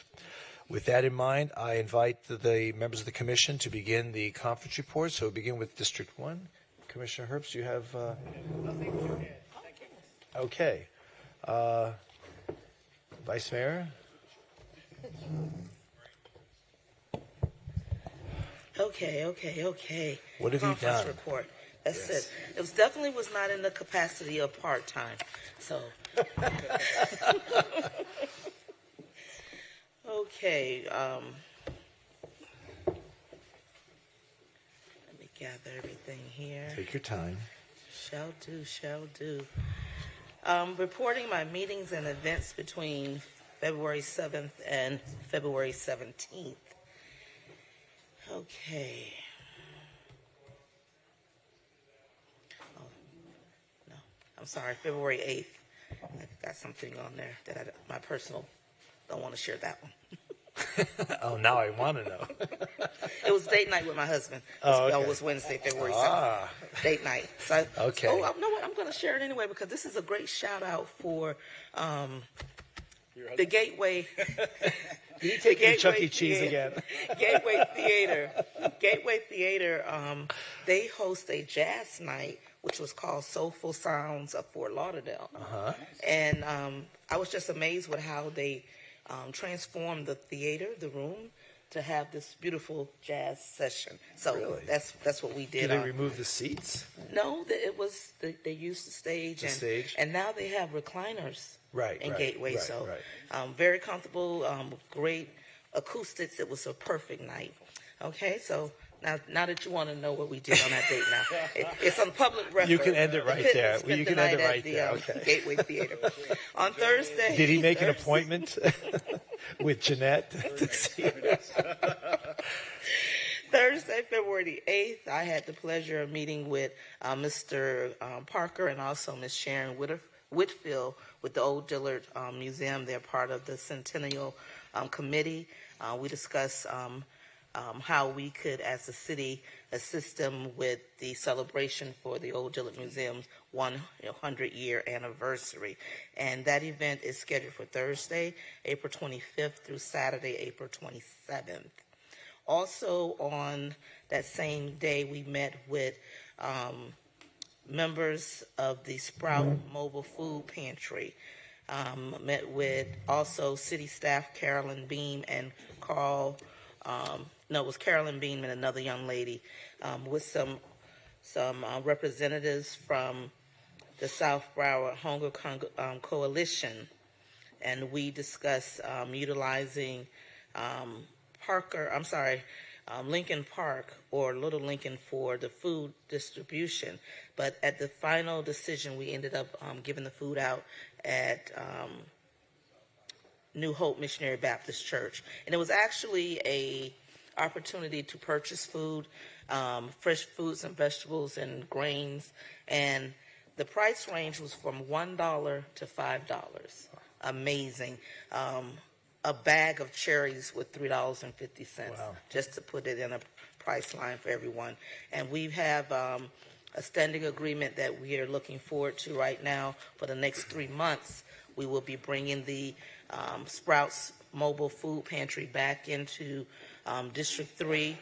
We'll be setting up and offering, I call it the pop-up food store, to the community at 6th Trunk and Northwest 19th Avenue. We have a parking lot there that we can utilize. So we're going to be doing all we can and more to make sure that the community is aware of this opportunity. Also on the 8th, I had a Teams meeting with Tricia Logan and Christopher Cooper discussing the architecture resource surveys that were done for Dorsey Riverbend and also South Middle Riverbend and Middle River. That was a great conversation, understanding the process and what could be received from that survey. The city received $50,000 to survey a couple of the neighborhoods, looking at the architectural significance, the structures in the neighborhood, to specifically buildings that are 50 years old or plus, in order to be able to preserve those buildings in those districts. Also, 6 p.m. on that very day, the Broward County School Board had a repurposing for a meeting about repurposing under-enrolled schools. One of my city staff attended the meeting where there were also parents and stakeholders there sharing their viewpoints and their concerns about the closures of schools in the underserved communities. It was a great turnout, and a lot of feedback and input was given. Also, on that night, attending the grand opening for Valentino's restaurant right here off of near the, what's that? The tunnel, yes. Yes, we was right there. I was going to say Federal. Is that Federal? Yeah. Yes, okay. Help me remember. Yes, okay. It's where the mural's going to go. Yes, yes. On Friday, November the 9th, I met with Miss Gwen and the Red Schoolhouse. The Red Schoolhouse is one of the legacy child care centers in our city. I was able to witness the young people sharing their Black history program with us. They were able to share with us, conversating in 4 different languages, repeating facts about the Black trailblazer, Carter Woodson, and also using sign language, highlighting Black history events and individuals. Also, oh goodness, I did a lot that day. Okay. On Friday the 9th at 1 p.m. Well, after date night, you were all fired up. Yes, I was all fired up. On 1 p.m. on the 9th, we also took a tour of 24 Marie Fine Arts Gallery, also located near, which is on US 1 as well, a new art gallery that highlights and shares Black contemporary arts. It's housing paintings and pottery and structures, a great mixed media of artwork there. Everyone should check it out. It's 24 Marie Fine Arts Gallery. And it's right across from the Parker Playhouse, to give you a landmark. Okay. On Monday, February the 12th, I donated blood. The blood mobile was at our fire station right off of 1st and 7th Avenue. I forget the station. Chief, you can tell me which station that is. Station 2. They quarterly, I believe, they do the blood drive, and I go out and I give blood with them. At 9 a.m., I was attended the affordable housing meeting. 2 p.m., I met via Zoom with Rachel Williams and Chris Cooper, getting some more information about the many housing programs that are available in our city and county-wide.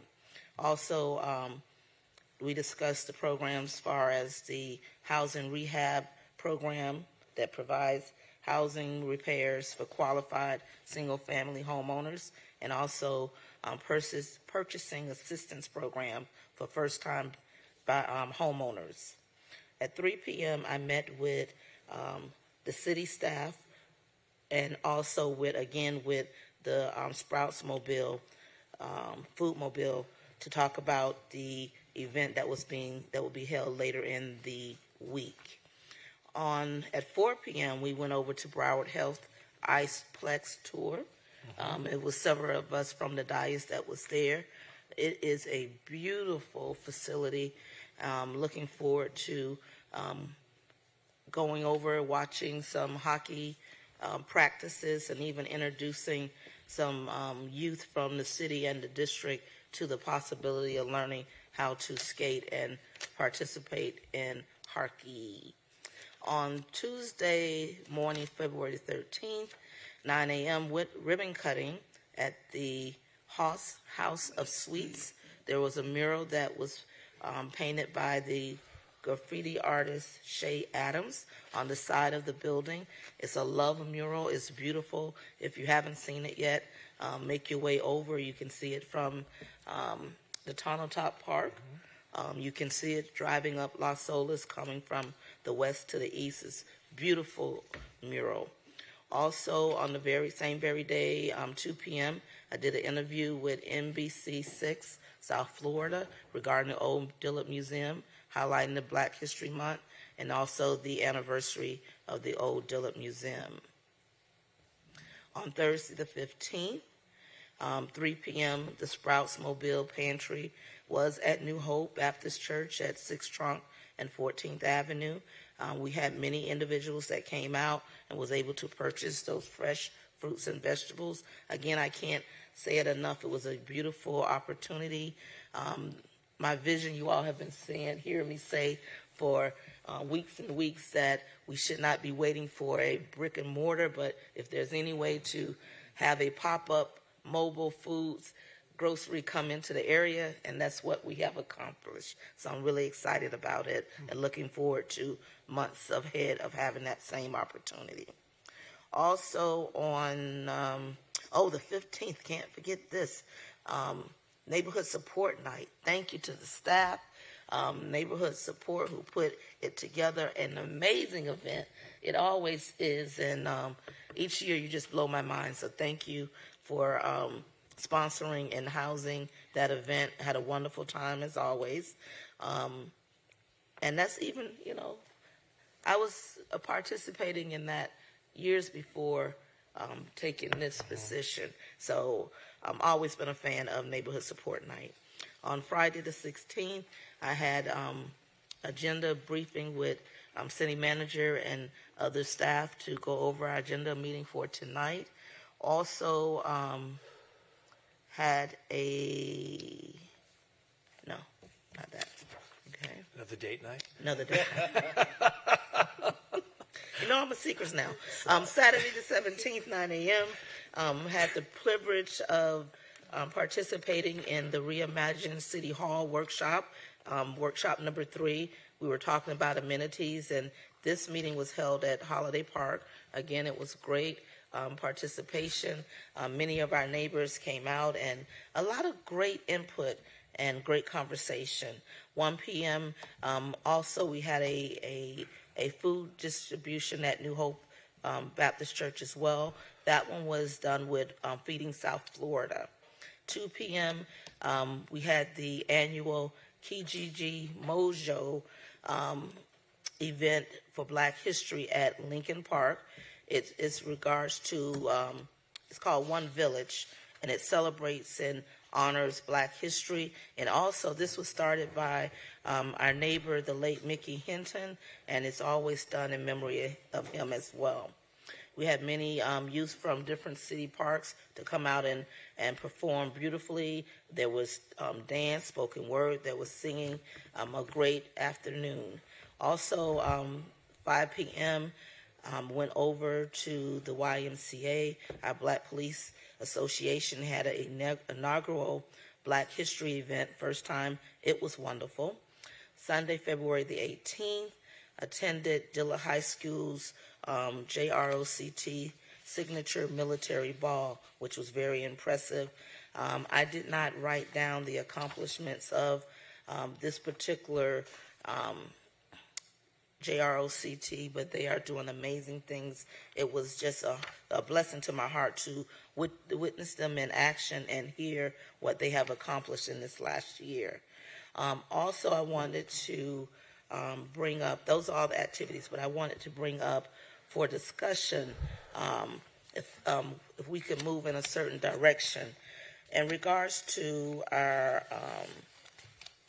advisory boards and committees, specifically for the homeless committee, the individual who I would like to have appointed, first language is Spanish, and I want to know if we could look into having interpreters at those meetings. Is that something we could have a part of?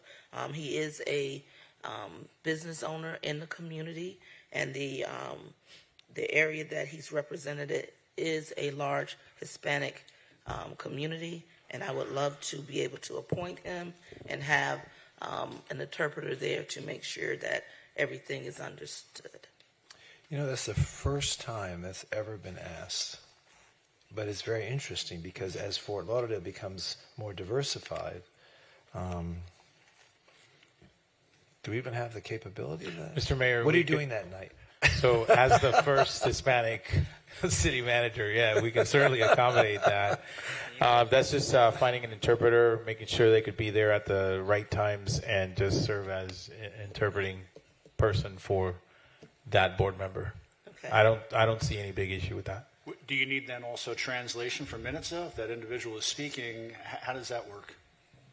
I just want to think about this for sunshine purposes. I can work the logistics with the clerk to make sure that we get everything on the record, and we could also record whatever they say, and we'll just we'll do our best to accommodate.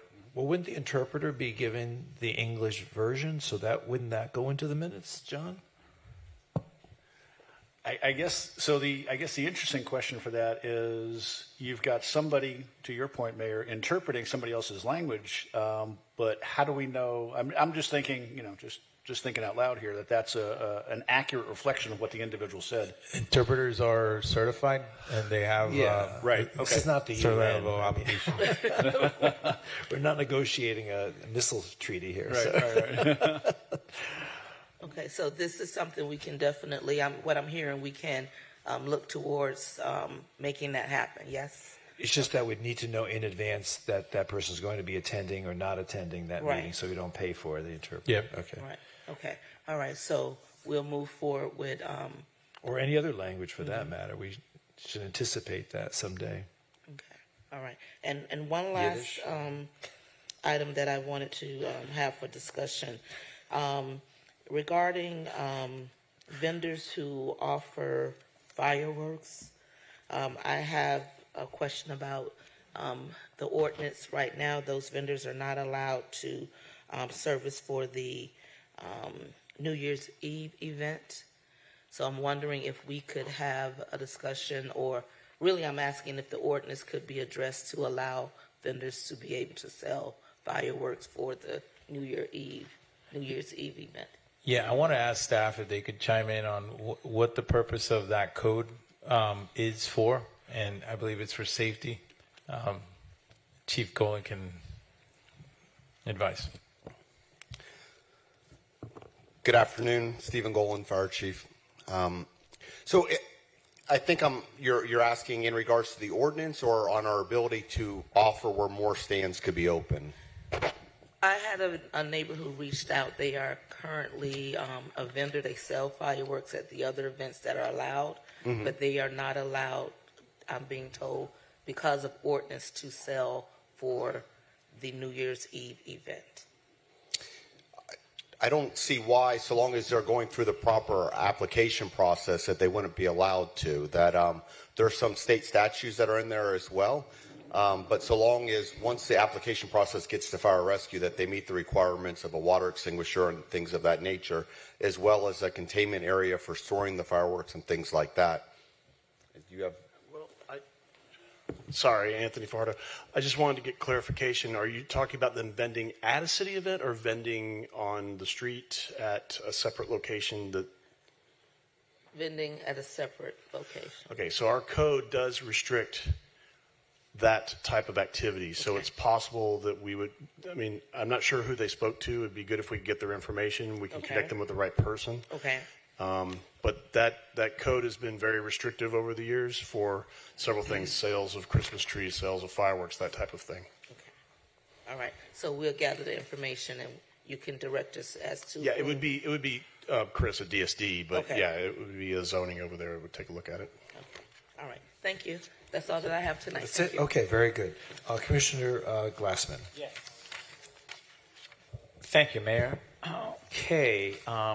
Thursday, February 8th, again, an excellent session with the presidents of the District 2 Neighborhood Associations. Always a great, engaged group. I wanted to thank staff for showing up for that as well. Chief Schultz, thank you very much for being there. And Carl Williams, thank you very much for being there. It's always great when the neighborhood presidents can meet all of our department heads and staff, and we really appreciate it. Another excellent meeting. That evening, I also attended the Riviera Isle Homeowners Association's annual meeting. That was over at the Lauderdale Yacht Club. very engaged group as well. Terrific conversation, a lot of discussion. These meetings are really a great way to find out exactly what's happening in every single one of our very engaged neighborhoods in District 2. Monday, February 12th, as the Vice Mayor mentioned, that tour of Baptist Health Iceplex was just phenomenal. As I posted on social media, it's great when you can see something that's just a mere idea come to fruition, Mayor, and I think we remember those days when we were having those discussions with the Panthers and the neighborhood right around that area and the rest of the district, and just to see how what was once just a concept and some words actually become a facility like this. It's really exciting, and we have several examples of that in our city of public spaces, and very proud of all of that. Again, as the Vice Mayor mentioned, Neighbor Support Night was wonderful. Thank you to everyone involved in that. It's always such a great spirit, everyone involved, and all of the neighbors that turn out for that event. Sunday, February 18th, I attended the Hendricks Isle of Venice annual Homeowners Association meeting and picnic. This was a meeting that was actually deferred for 2 weeks because the original date was when we had 4 tornado warnings in that area. So they said, well, maybe not. And they postponed it 2 weeks later. And again, pouring rain all day Sunday. And so instead of being able to go to the pool area at the top of that condo building, we did meet in their garage, and it worked out just fine. Terrific turnout. President Debbie Eisinger of that neighborhood association, the newest neighborhood association in Fort Lauderdale, very engaged board, really a terrific group of people. They have accomplished so much in such a short period of time, so congratulations to them as well. Tomorrow I'll be attending an all-day, although I'll probably just attend it for half the day, the International Swimming Hall of Fame Board of Directors meeting, a very big planning session and retreat tomorrow. Just a couple of comments, and then I'll conclude this. I did want, hopefully, Mayor, you'll be able to include this in tonight's moment of silence. But on Valentine's Day, we did lose a very important businesswoman in our community. Sandra Post passed away. Many people will know her from Post & Post Realty. Their office is actually just on the northeastern corner of District 2 on the south side of the Oakland Park Bridge. But she and her family, a lot of people don't know this, but they were actually the original founders of the Big Louie restaurants. And she had so many businesses in and around the Fort Lauderdale area, she and her family. But a big loss for the community, and hopefully, Mayor, you'll be able to mention Sandra Post this evening. Next up, I'd like to know, City Manager, I know I've read some stuff about the Organized Fund campaign, but I have had inquiries. We are all aware of the fact that Miami Beach is clamping down hard on spring break. I just want to make sure that we are prepared for any kind of influx of folks that might say, hey, it's going to be a lot easier just to go to Fort Lauderdale. And I just want to make sure that we are ready and prepared because, as I said, the things that Miami Beach is doing are pretty much going to say, hey, we really don't want you here. They're increasing fees and fines and parking, and to the point where they really are saying, please don't come here. So how are we doing with that? Great question, Commissioner. So we have met extensively on this matter. We have a plan in place, and part of that includes a walk-on. I sent a memo on Friday afternoon. I know that walk-ons is not something that you all like, but we needed to make this adjustment because we need to be flexible and agile and make sure that we can counter any type of influx that may surge because of certain actions of cities down south of us. So you will see a walk-on come in tonight for your consideration, and certainly we can talk more about it in the evening meeting, but certainly we are prepared. A campaign will be delivered later on this week. We're working with the hoteliers, the businesses, and making sure that we have direct communication for our business owners, our neighbors, and also our visitors, so they know what are the things that they can do and what are the things that we don't appreciate. all that will be delivered by end of week. Excellent. Thank you. Again, I just want to make sure everyone's on their toes with this and so that we don't have any issues. We've always had such a really good experience in comparison to our neighbors to the south, and hopefully we will make sure that we keep it that way. Last, City Manager, I read today, didn't have an inkling about it, and I don't even know, but my question is even if we have a say in this, but I noticed that the Drive Pink Stadium is going to have a new name. It's going to be called Chase Stadium. Do we have any say in the naming rights? Are we part of that discussion at all, or what's our role in any of that? In the middle of this meeting, we became alerted by certain media channels. We're certainly following up on this to determine what say you all have as commission on the approval or of any naming of the stadium. And we're following up as well to make sure they follow protocol. What's our financial interest in naming rights? I know what it is, for instance, with the Swimming Hall of Fame, but what is our deal with naming rights at what was formerly known as Drive Pink Stadium? I have to get back to you on that. None at all? None. Yeah, Okay. we have staff looking at the comprehensive agreement right now. Okay, so yeah, I was just curious if, do we have any heads up that that stadium name was going to be changed, or? We did not. Okay. We did not at all. Okay. Thank you. I'm good, Mayor. Thank you very much. Okay, Commissioner Sherman. Well, thank you. Just I have a few things here. I have 5 very quick things. I'll zip through them real quick. Number one, I want to thank everybody who participated in my town hall that we had. This was done on February 13th, Tuesday, at a last minute when the vacation rental issue came up. We want to thank, first of all, our state representatives who participated either at the meeting or on several phone calls that we had, our staff had with them. Commissioner Lamarca, Commissioner Darrell Campbell, Michael Gottlieb. I wanted to thank Daphne and is Daphne still here? Her staff who helped us, as well as we spoke out to the. Thank you, Daphne, and the lobbyists that we have in Tallahassee were very instrumental, and in particular, all the people who showed up. We had, I think, 50 people show up or participated with the last minute thing that we put together. That's number one. Number two, the day after that, on Tuesday, on the 13th, we had a town hall on the noise ordinance at Southside Park. I want to thank everybody who participated, and Anthony, as well as thank you, Anthony. Thank you very much for participating. It was awesome, very well received. Number three, we are going to be having another outreach on February 27th with the tree ordinance. We're going to be helping organize that with DSD as far as with the neighborhood coming together, getting informed on the tree ordinance. And the last 2 things are things that are kind of dear to my heart as a cardiologist, obviously. We had our bike ride with the commissioner, a monthly thing. The first one was February 17th. Karen did an outstanding job. We went through Croissant Park, River Oaks, Edgewood, had a couple breaks in the middle, talking about history as well as infrastructure projects along the way. And the last thing, we're going to have our next monthly bike ride going to be in the middle of April. The date, location will be announced. Please keep an eye out for that. Very well received. Promoting our outdoor parks, promoting bike paths, and as a cardiologist, promoting health. Mayor, that is it for me. Okay, thank you.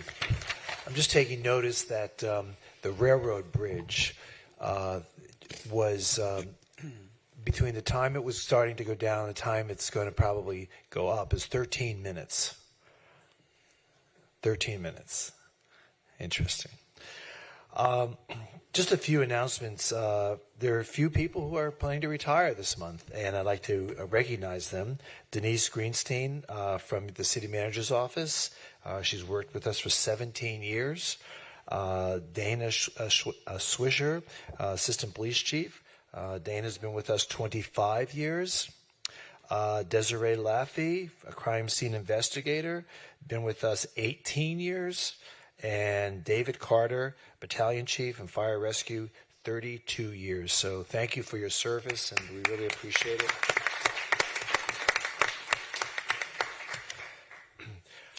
Just a few things I want to recognize. On February 8th, last week, I attended, and several of us attended, an event honoring Jack Seiler as chair of the Greater Fort Lauderdale Chamber. He is outgoing, and he was recognized at the Elbow Room. great place, always fun to be there. And thank you, Jack, for your service on the chamber this past year. Also attended a farewell party for Kelly Shanley, who's the outgoing CEO of this magnificent facility. Thank you, Kelly, for all the great work that you have done on behalf of this community and made this center the shining star throughout the entire country as being a premier event venue. We really appreciate all the things you've brought to our community. February 10th, I attended the St. Jerome's Annual Carnival. I participated in the Children's Parade. Really interesting. It's probably one of the most diverse communities I've ever attended. The kids dressed up in traditional costumes of their particular ethnic group, and there were people. They were Irish. There were Argentine. There were Mexican. There were Italian. It was just an amazing. And all the kids look absolutely adorable in their little costumes. So it was a great event that night. February 11th, I attended the performance of Sister Act in the adjacent building.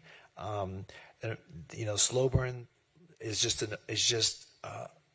an unbelievable talent that we have in our city. The show was wonderful, the singing, the dance productions, and at the very end, I was asked to do a cameo appearance on stage as the Pope, which I gladly did and certainly fulfilled my duty to the best of my... Can we see the video of that? Yes. I would love to see some video of that. Do we have that on video? Yes. No? I checked it off my bucket list. Oh, my gosh. Love to see that. Did you sing? I did not sing. Okay. But I pontificated. No, I'm just kidding. I also want to mention also what the Vice Mayor said about the ice rinks at War Memorial. Here's an example of how philanthropy benefits the community. And I want to just thank the folks at the Panther organization and Vinnie Viola in particular for the generosity that they bestow upon this city in providing a family-friendly opportunity to get kids out on in an athletic pursuit, after-school opportunities, weekend opportunities for their friends, their families to really do something that's an amazing event, Olympic sport, and certainly we have a champion hockey team right here in our own backyard. So it's just a wonderful thing, and we really, again, appreciate it. I can't wait to get back on the ice and try my my ability to stand up more than 12 seconds. February 15th, the Chamber of Commerce had their annual luncheon meeting. Wonderful event. Representatives from Amazon were there, and it was just a great way to network with other members of our business community here in South Florida.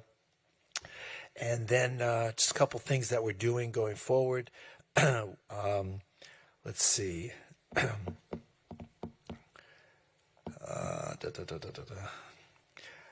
There's quite a few things, but just we're doing on February 27th dedication of Ed Stone monuments on the Riverwalk at 4:30, and that's February 27th.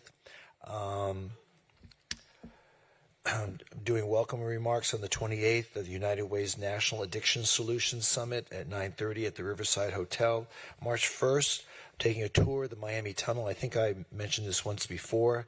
And I'll be doing that with our County Commissioner, Lamar Fisher, to talk about the logistics of building a tunnel, the cost of building a tunnel, and maintaining a tunnel. And information I'll bring back to the Commission once I complete that tour. What is the date on that, Mr. March 1st. March 1st. That's at 1 p.m., correct? 1 p.m. Yeah, I was hoping to join you with that, too. But you can't. You can't, no. The law has changed, and only one of us can go at a time. So I'll arm wrestle you. Okay. I'll lose. You go. I've been in that tunnel many times. You go. No, you go. That's fine. So, and March 3rd, we have the ribbon cutting for the first game of the Miami Sharks rugby. It's at 4:30 at the Drive Pink Chase Stadium, and really looking forward to that. It's great that we're bringing rugby to Fort Lauderdale. Even though it's called Miami Sharks, but they are playing in Fort Lauderdale. So Anyway, these are all great opportunities for families to get out and really enjoy these sports, and an alternative to baseball and basketball and football. And I think that having our own team here locally is really going to be a wonderful thing for everybody. So, and hockey, yes, and swimming and diving. And that's it for me. So, Mr. City Manager, your report. Sure, Mr. Mayor. Good afternoon, Mayor, Vice Mayor, and Commission members. Just wanted to advise that I've been told by Daphne that vacation rentals just got put on the agenda at 8 a.m. on Thursday morning. So thankfully we will have Daphne there making sure that she reports back to us and also shares your sentiment. We also continue to work with Broward Health for the lease for Dottie Mancini Park. As you know, their legal team is reviewing, and we are hopeful that we can get an update soon this week. As the world moves into AI, so does FTL. Fort Lauderdale now has an FTL AI chatbot, and you can go to our city's website. If you look at the bottom right, even on your phone, you can chat with the bot, and it could give you answers. It is AI. It is AI. Who's speaking? Are you speaking? AI. And so, actually, John Herbst will answer your questions. And the cool. I endorse that heartily. So, additionally, any member of the public can also text to 866-938-9385. And there, if you text there your question, the chatbot will respond, and it's pretty accurate. I asked it, when is the next city commission meeting? And it actually told me city commission meetings are on the first and third Tuesdays of each month. Please go to this website to see the latest schedule. So it's pretty good. So we're trying that out, again, to improve our outreach and just connect with everyone. What bargaining unit is that, Ben? Excuse me? I said, what bargaining unit is this in, by the way? Let's ask FTL AI what it tells us. But just like you all mentioned, we're also very proud about Neighbor Support Night. Our Neighbor Support staff worked diligently to deliver that event. They coordinated all the things that you saw. And we want to thank all staff that participated in organizing, managing, and showcasing all of the projects that are currently under construction. We're very proud of that as well, to see all of this come to fruition. We're very proud also that the YMCA is having a Grand Plaza unveiling ribbon cutting, and this is also coinciding with the opening of a new substation at the southwest corner of the YMCA, which will prominently face Sistrunk. We also invite everyone to that unveiling ceremony that will be February 29th between 3 and 3:30. We also invite everyone to celebrate the CRA-sponsored businesses like Salad Boss, which is also there. I was invited to speak for the ULI conference that's named Still on the Rise, the Fort Lauderdale Market and Capital Markets Outlook. This will take place March 4th at the Ritz-Carlton here in Fort Lauderdale. And I will be moderating a discussion on unleashing the power of dynamic P3s in Fort Lauderdale. I wanted to inform the commission and the public that next week, February 26th through March 1st, the city manager's office, HR, and members of finance and public works will be relocating to the newly leased office spaces in Tower 101. We thank the city commission for authorizing this lease, and this space will enhance our ability to coordinate with projects and execute with precision. Please note that during this transition, you may experience certain delays in response, and we will adjust as we adjust to the new work environment. We appreciate your patience and understanding during this move. Additionally, coinciding right after the move brings me to March 1st. And March 1st, internationally, is known as Employee Appreciation Day. Hint, hint. So we want to invite everyone from staff to come to our city garage Again, between 11 and 2 o'clock, we're going to be having an employee appreciation luncheon. We invite the commission to attend our city garage at City Hall. This is the second annual employee appreciation luncheon, and want again to welcome back staff that is coming back to the offices. And also we'll have some food, wellness activities for staff to enjoy. And we're also going to be providing transportation from Cypress locations and DSD down to our city garage. We're also going to host that same day at City Garage our quarterly service awards, where we recognize staff that have achieved 5, 10, 15, and 20 years of service as of 2021, and also the first 2 quarters of our 2022 employee appreciation. Last, I wanted to also give an update about what I learned about the Inter Miami Stadium change. And they are required to provide prior written notice to the city, but consent is not required. I have the same thing from the comprehensive agreement, and I'll be sharing that with you. It also goes into it further that this is under section 5.14. Says, at all times during the term of this comprehensive agreement, Miami-Beckham has the sole and absolute right upon prior written notice to the city, but without the prior consent of city, to designate the name of any portion of Inter Miami site, including the stadium, provided such name shall not be in bad taste or offensive to the city's image or in reasonable opinion of the city commission, is a source of embarrassment to the Fort Lauderdale community. So that is what I read from the comprehensive agreement. And lastly, I want to inform the commission that I will be out of the office this Friday, the 23rd, to the evening of Sunday. Assistant City Manager Fajardo will be acting in my place, and I will also be out of the office March 6th through March 10th and March 24th through 30th. Those are our updates. Any questions you have? Any questions of the City Manager? There being none. The City Attorney, you have any report? There being none. Meeting adjourned. Our evening meeting will be a little bit delayed, about 20 minutes. I appreciate your patience.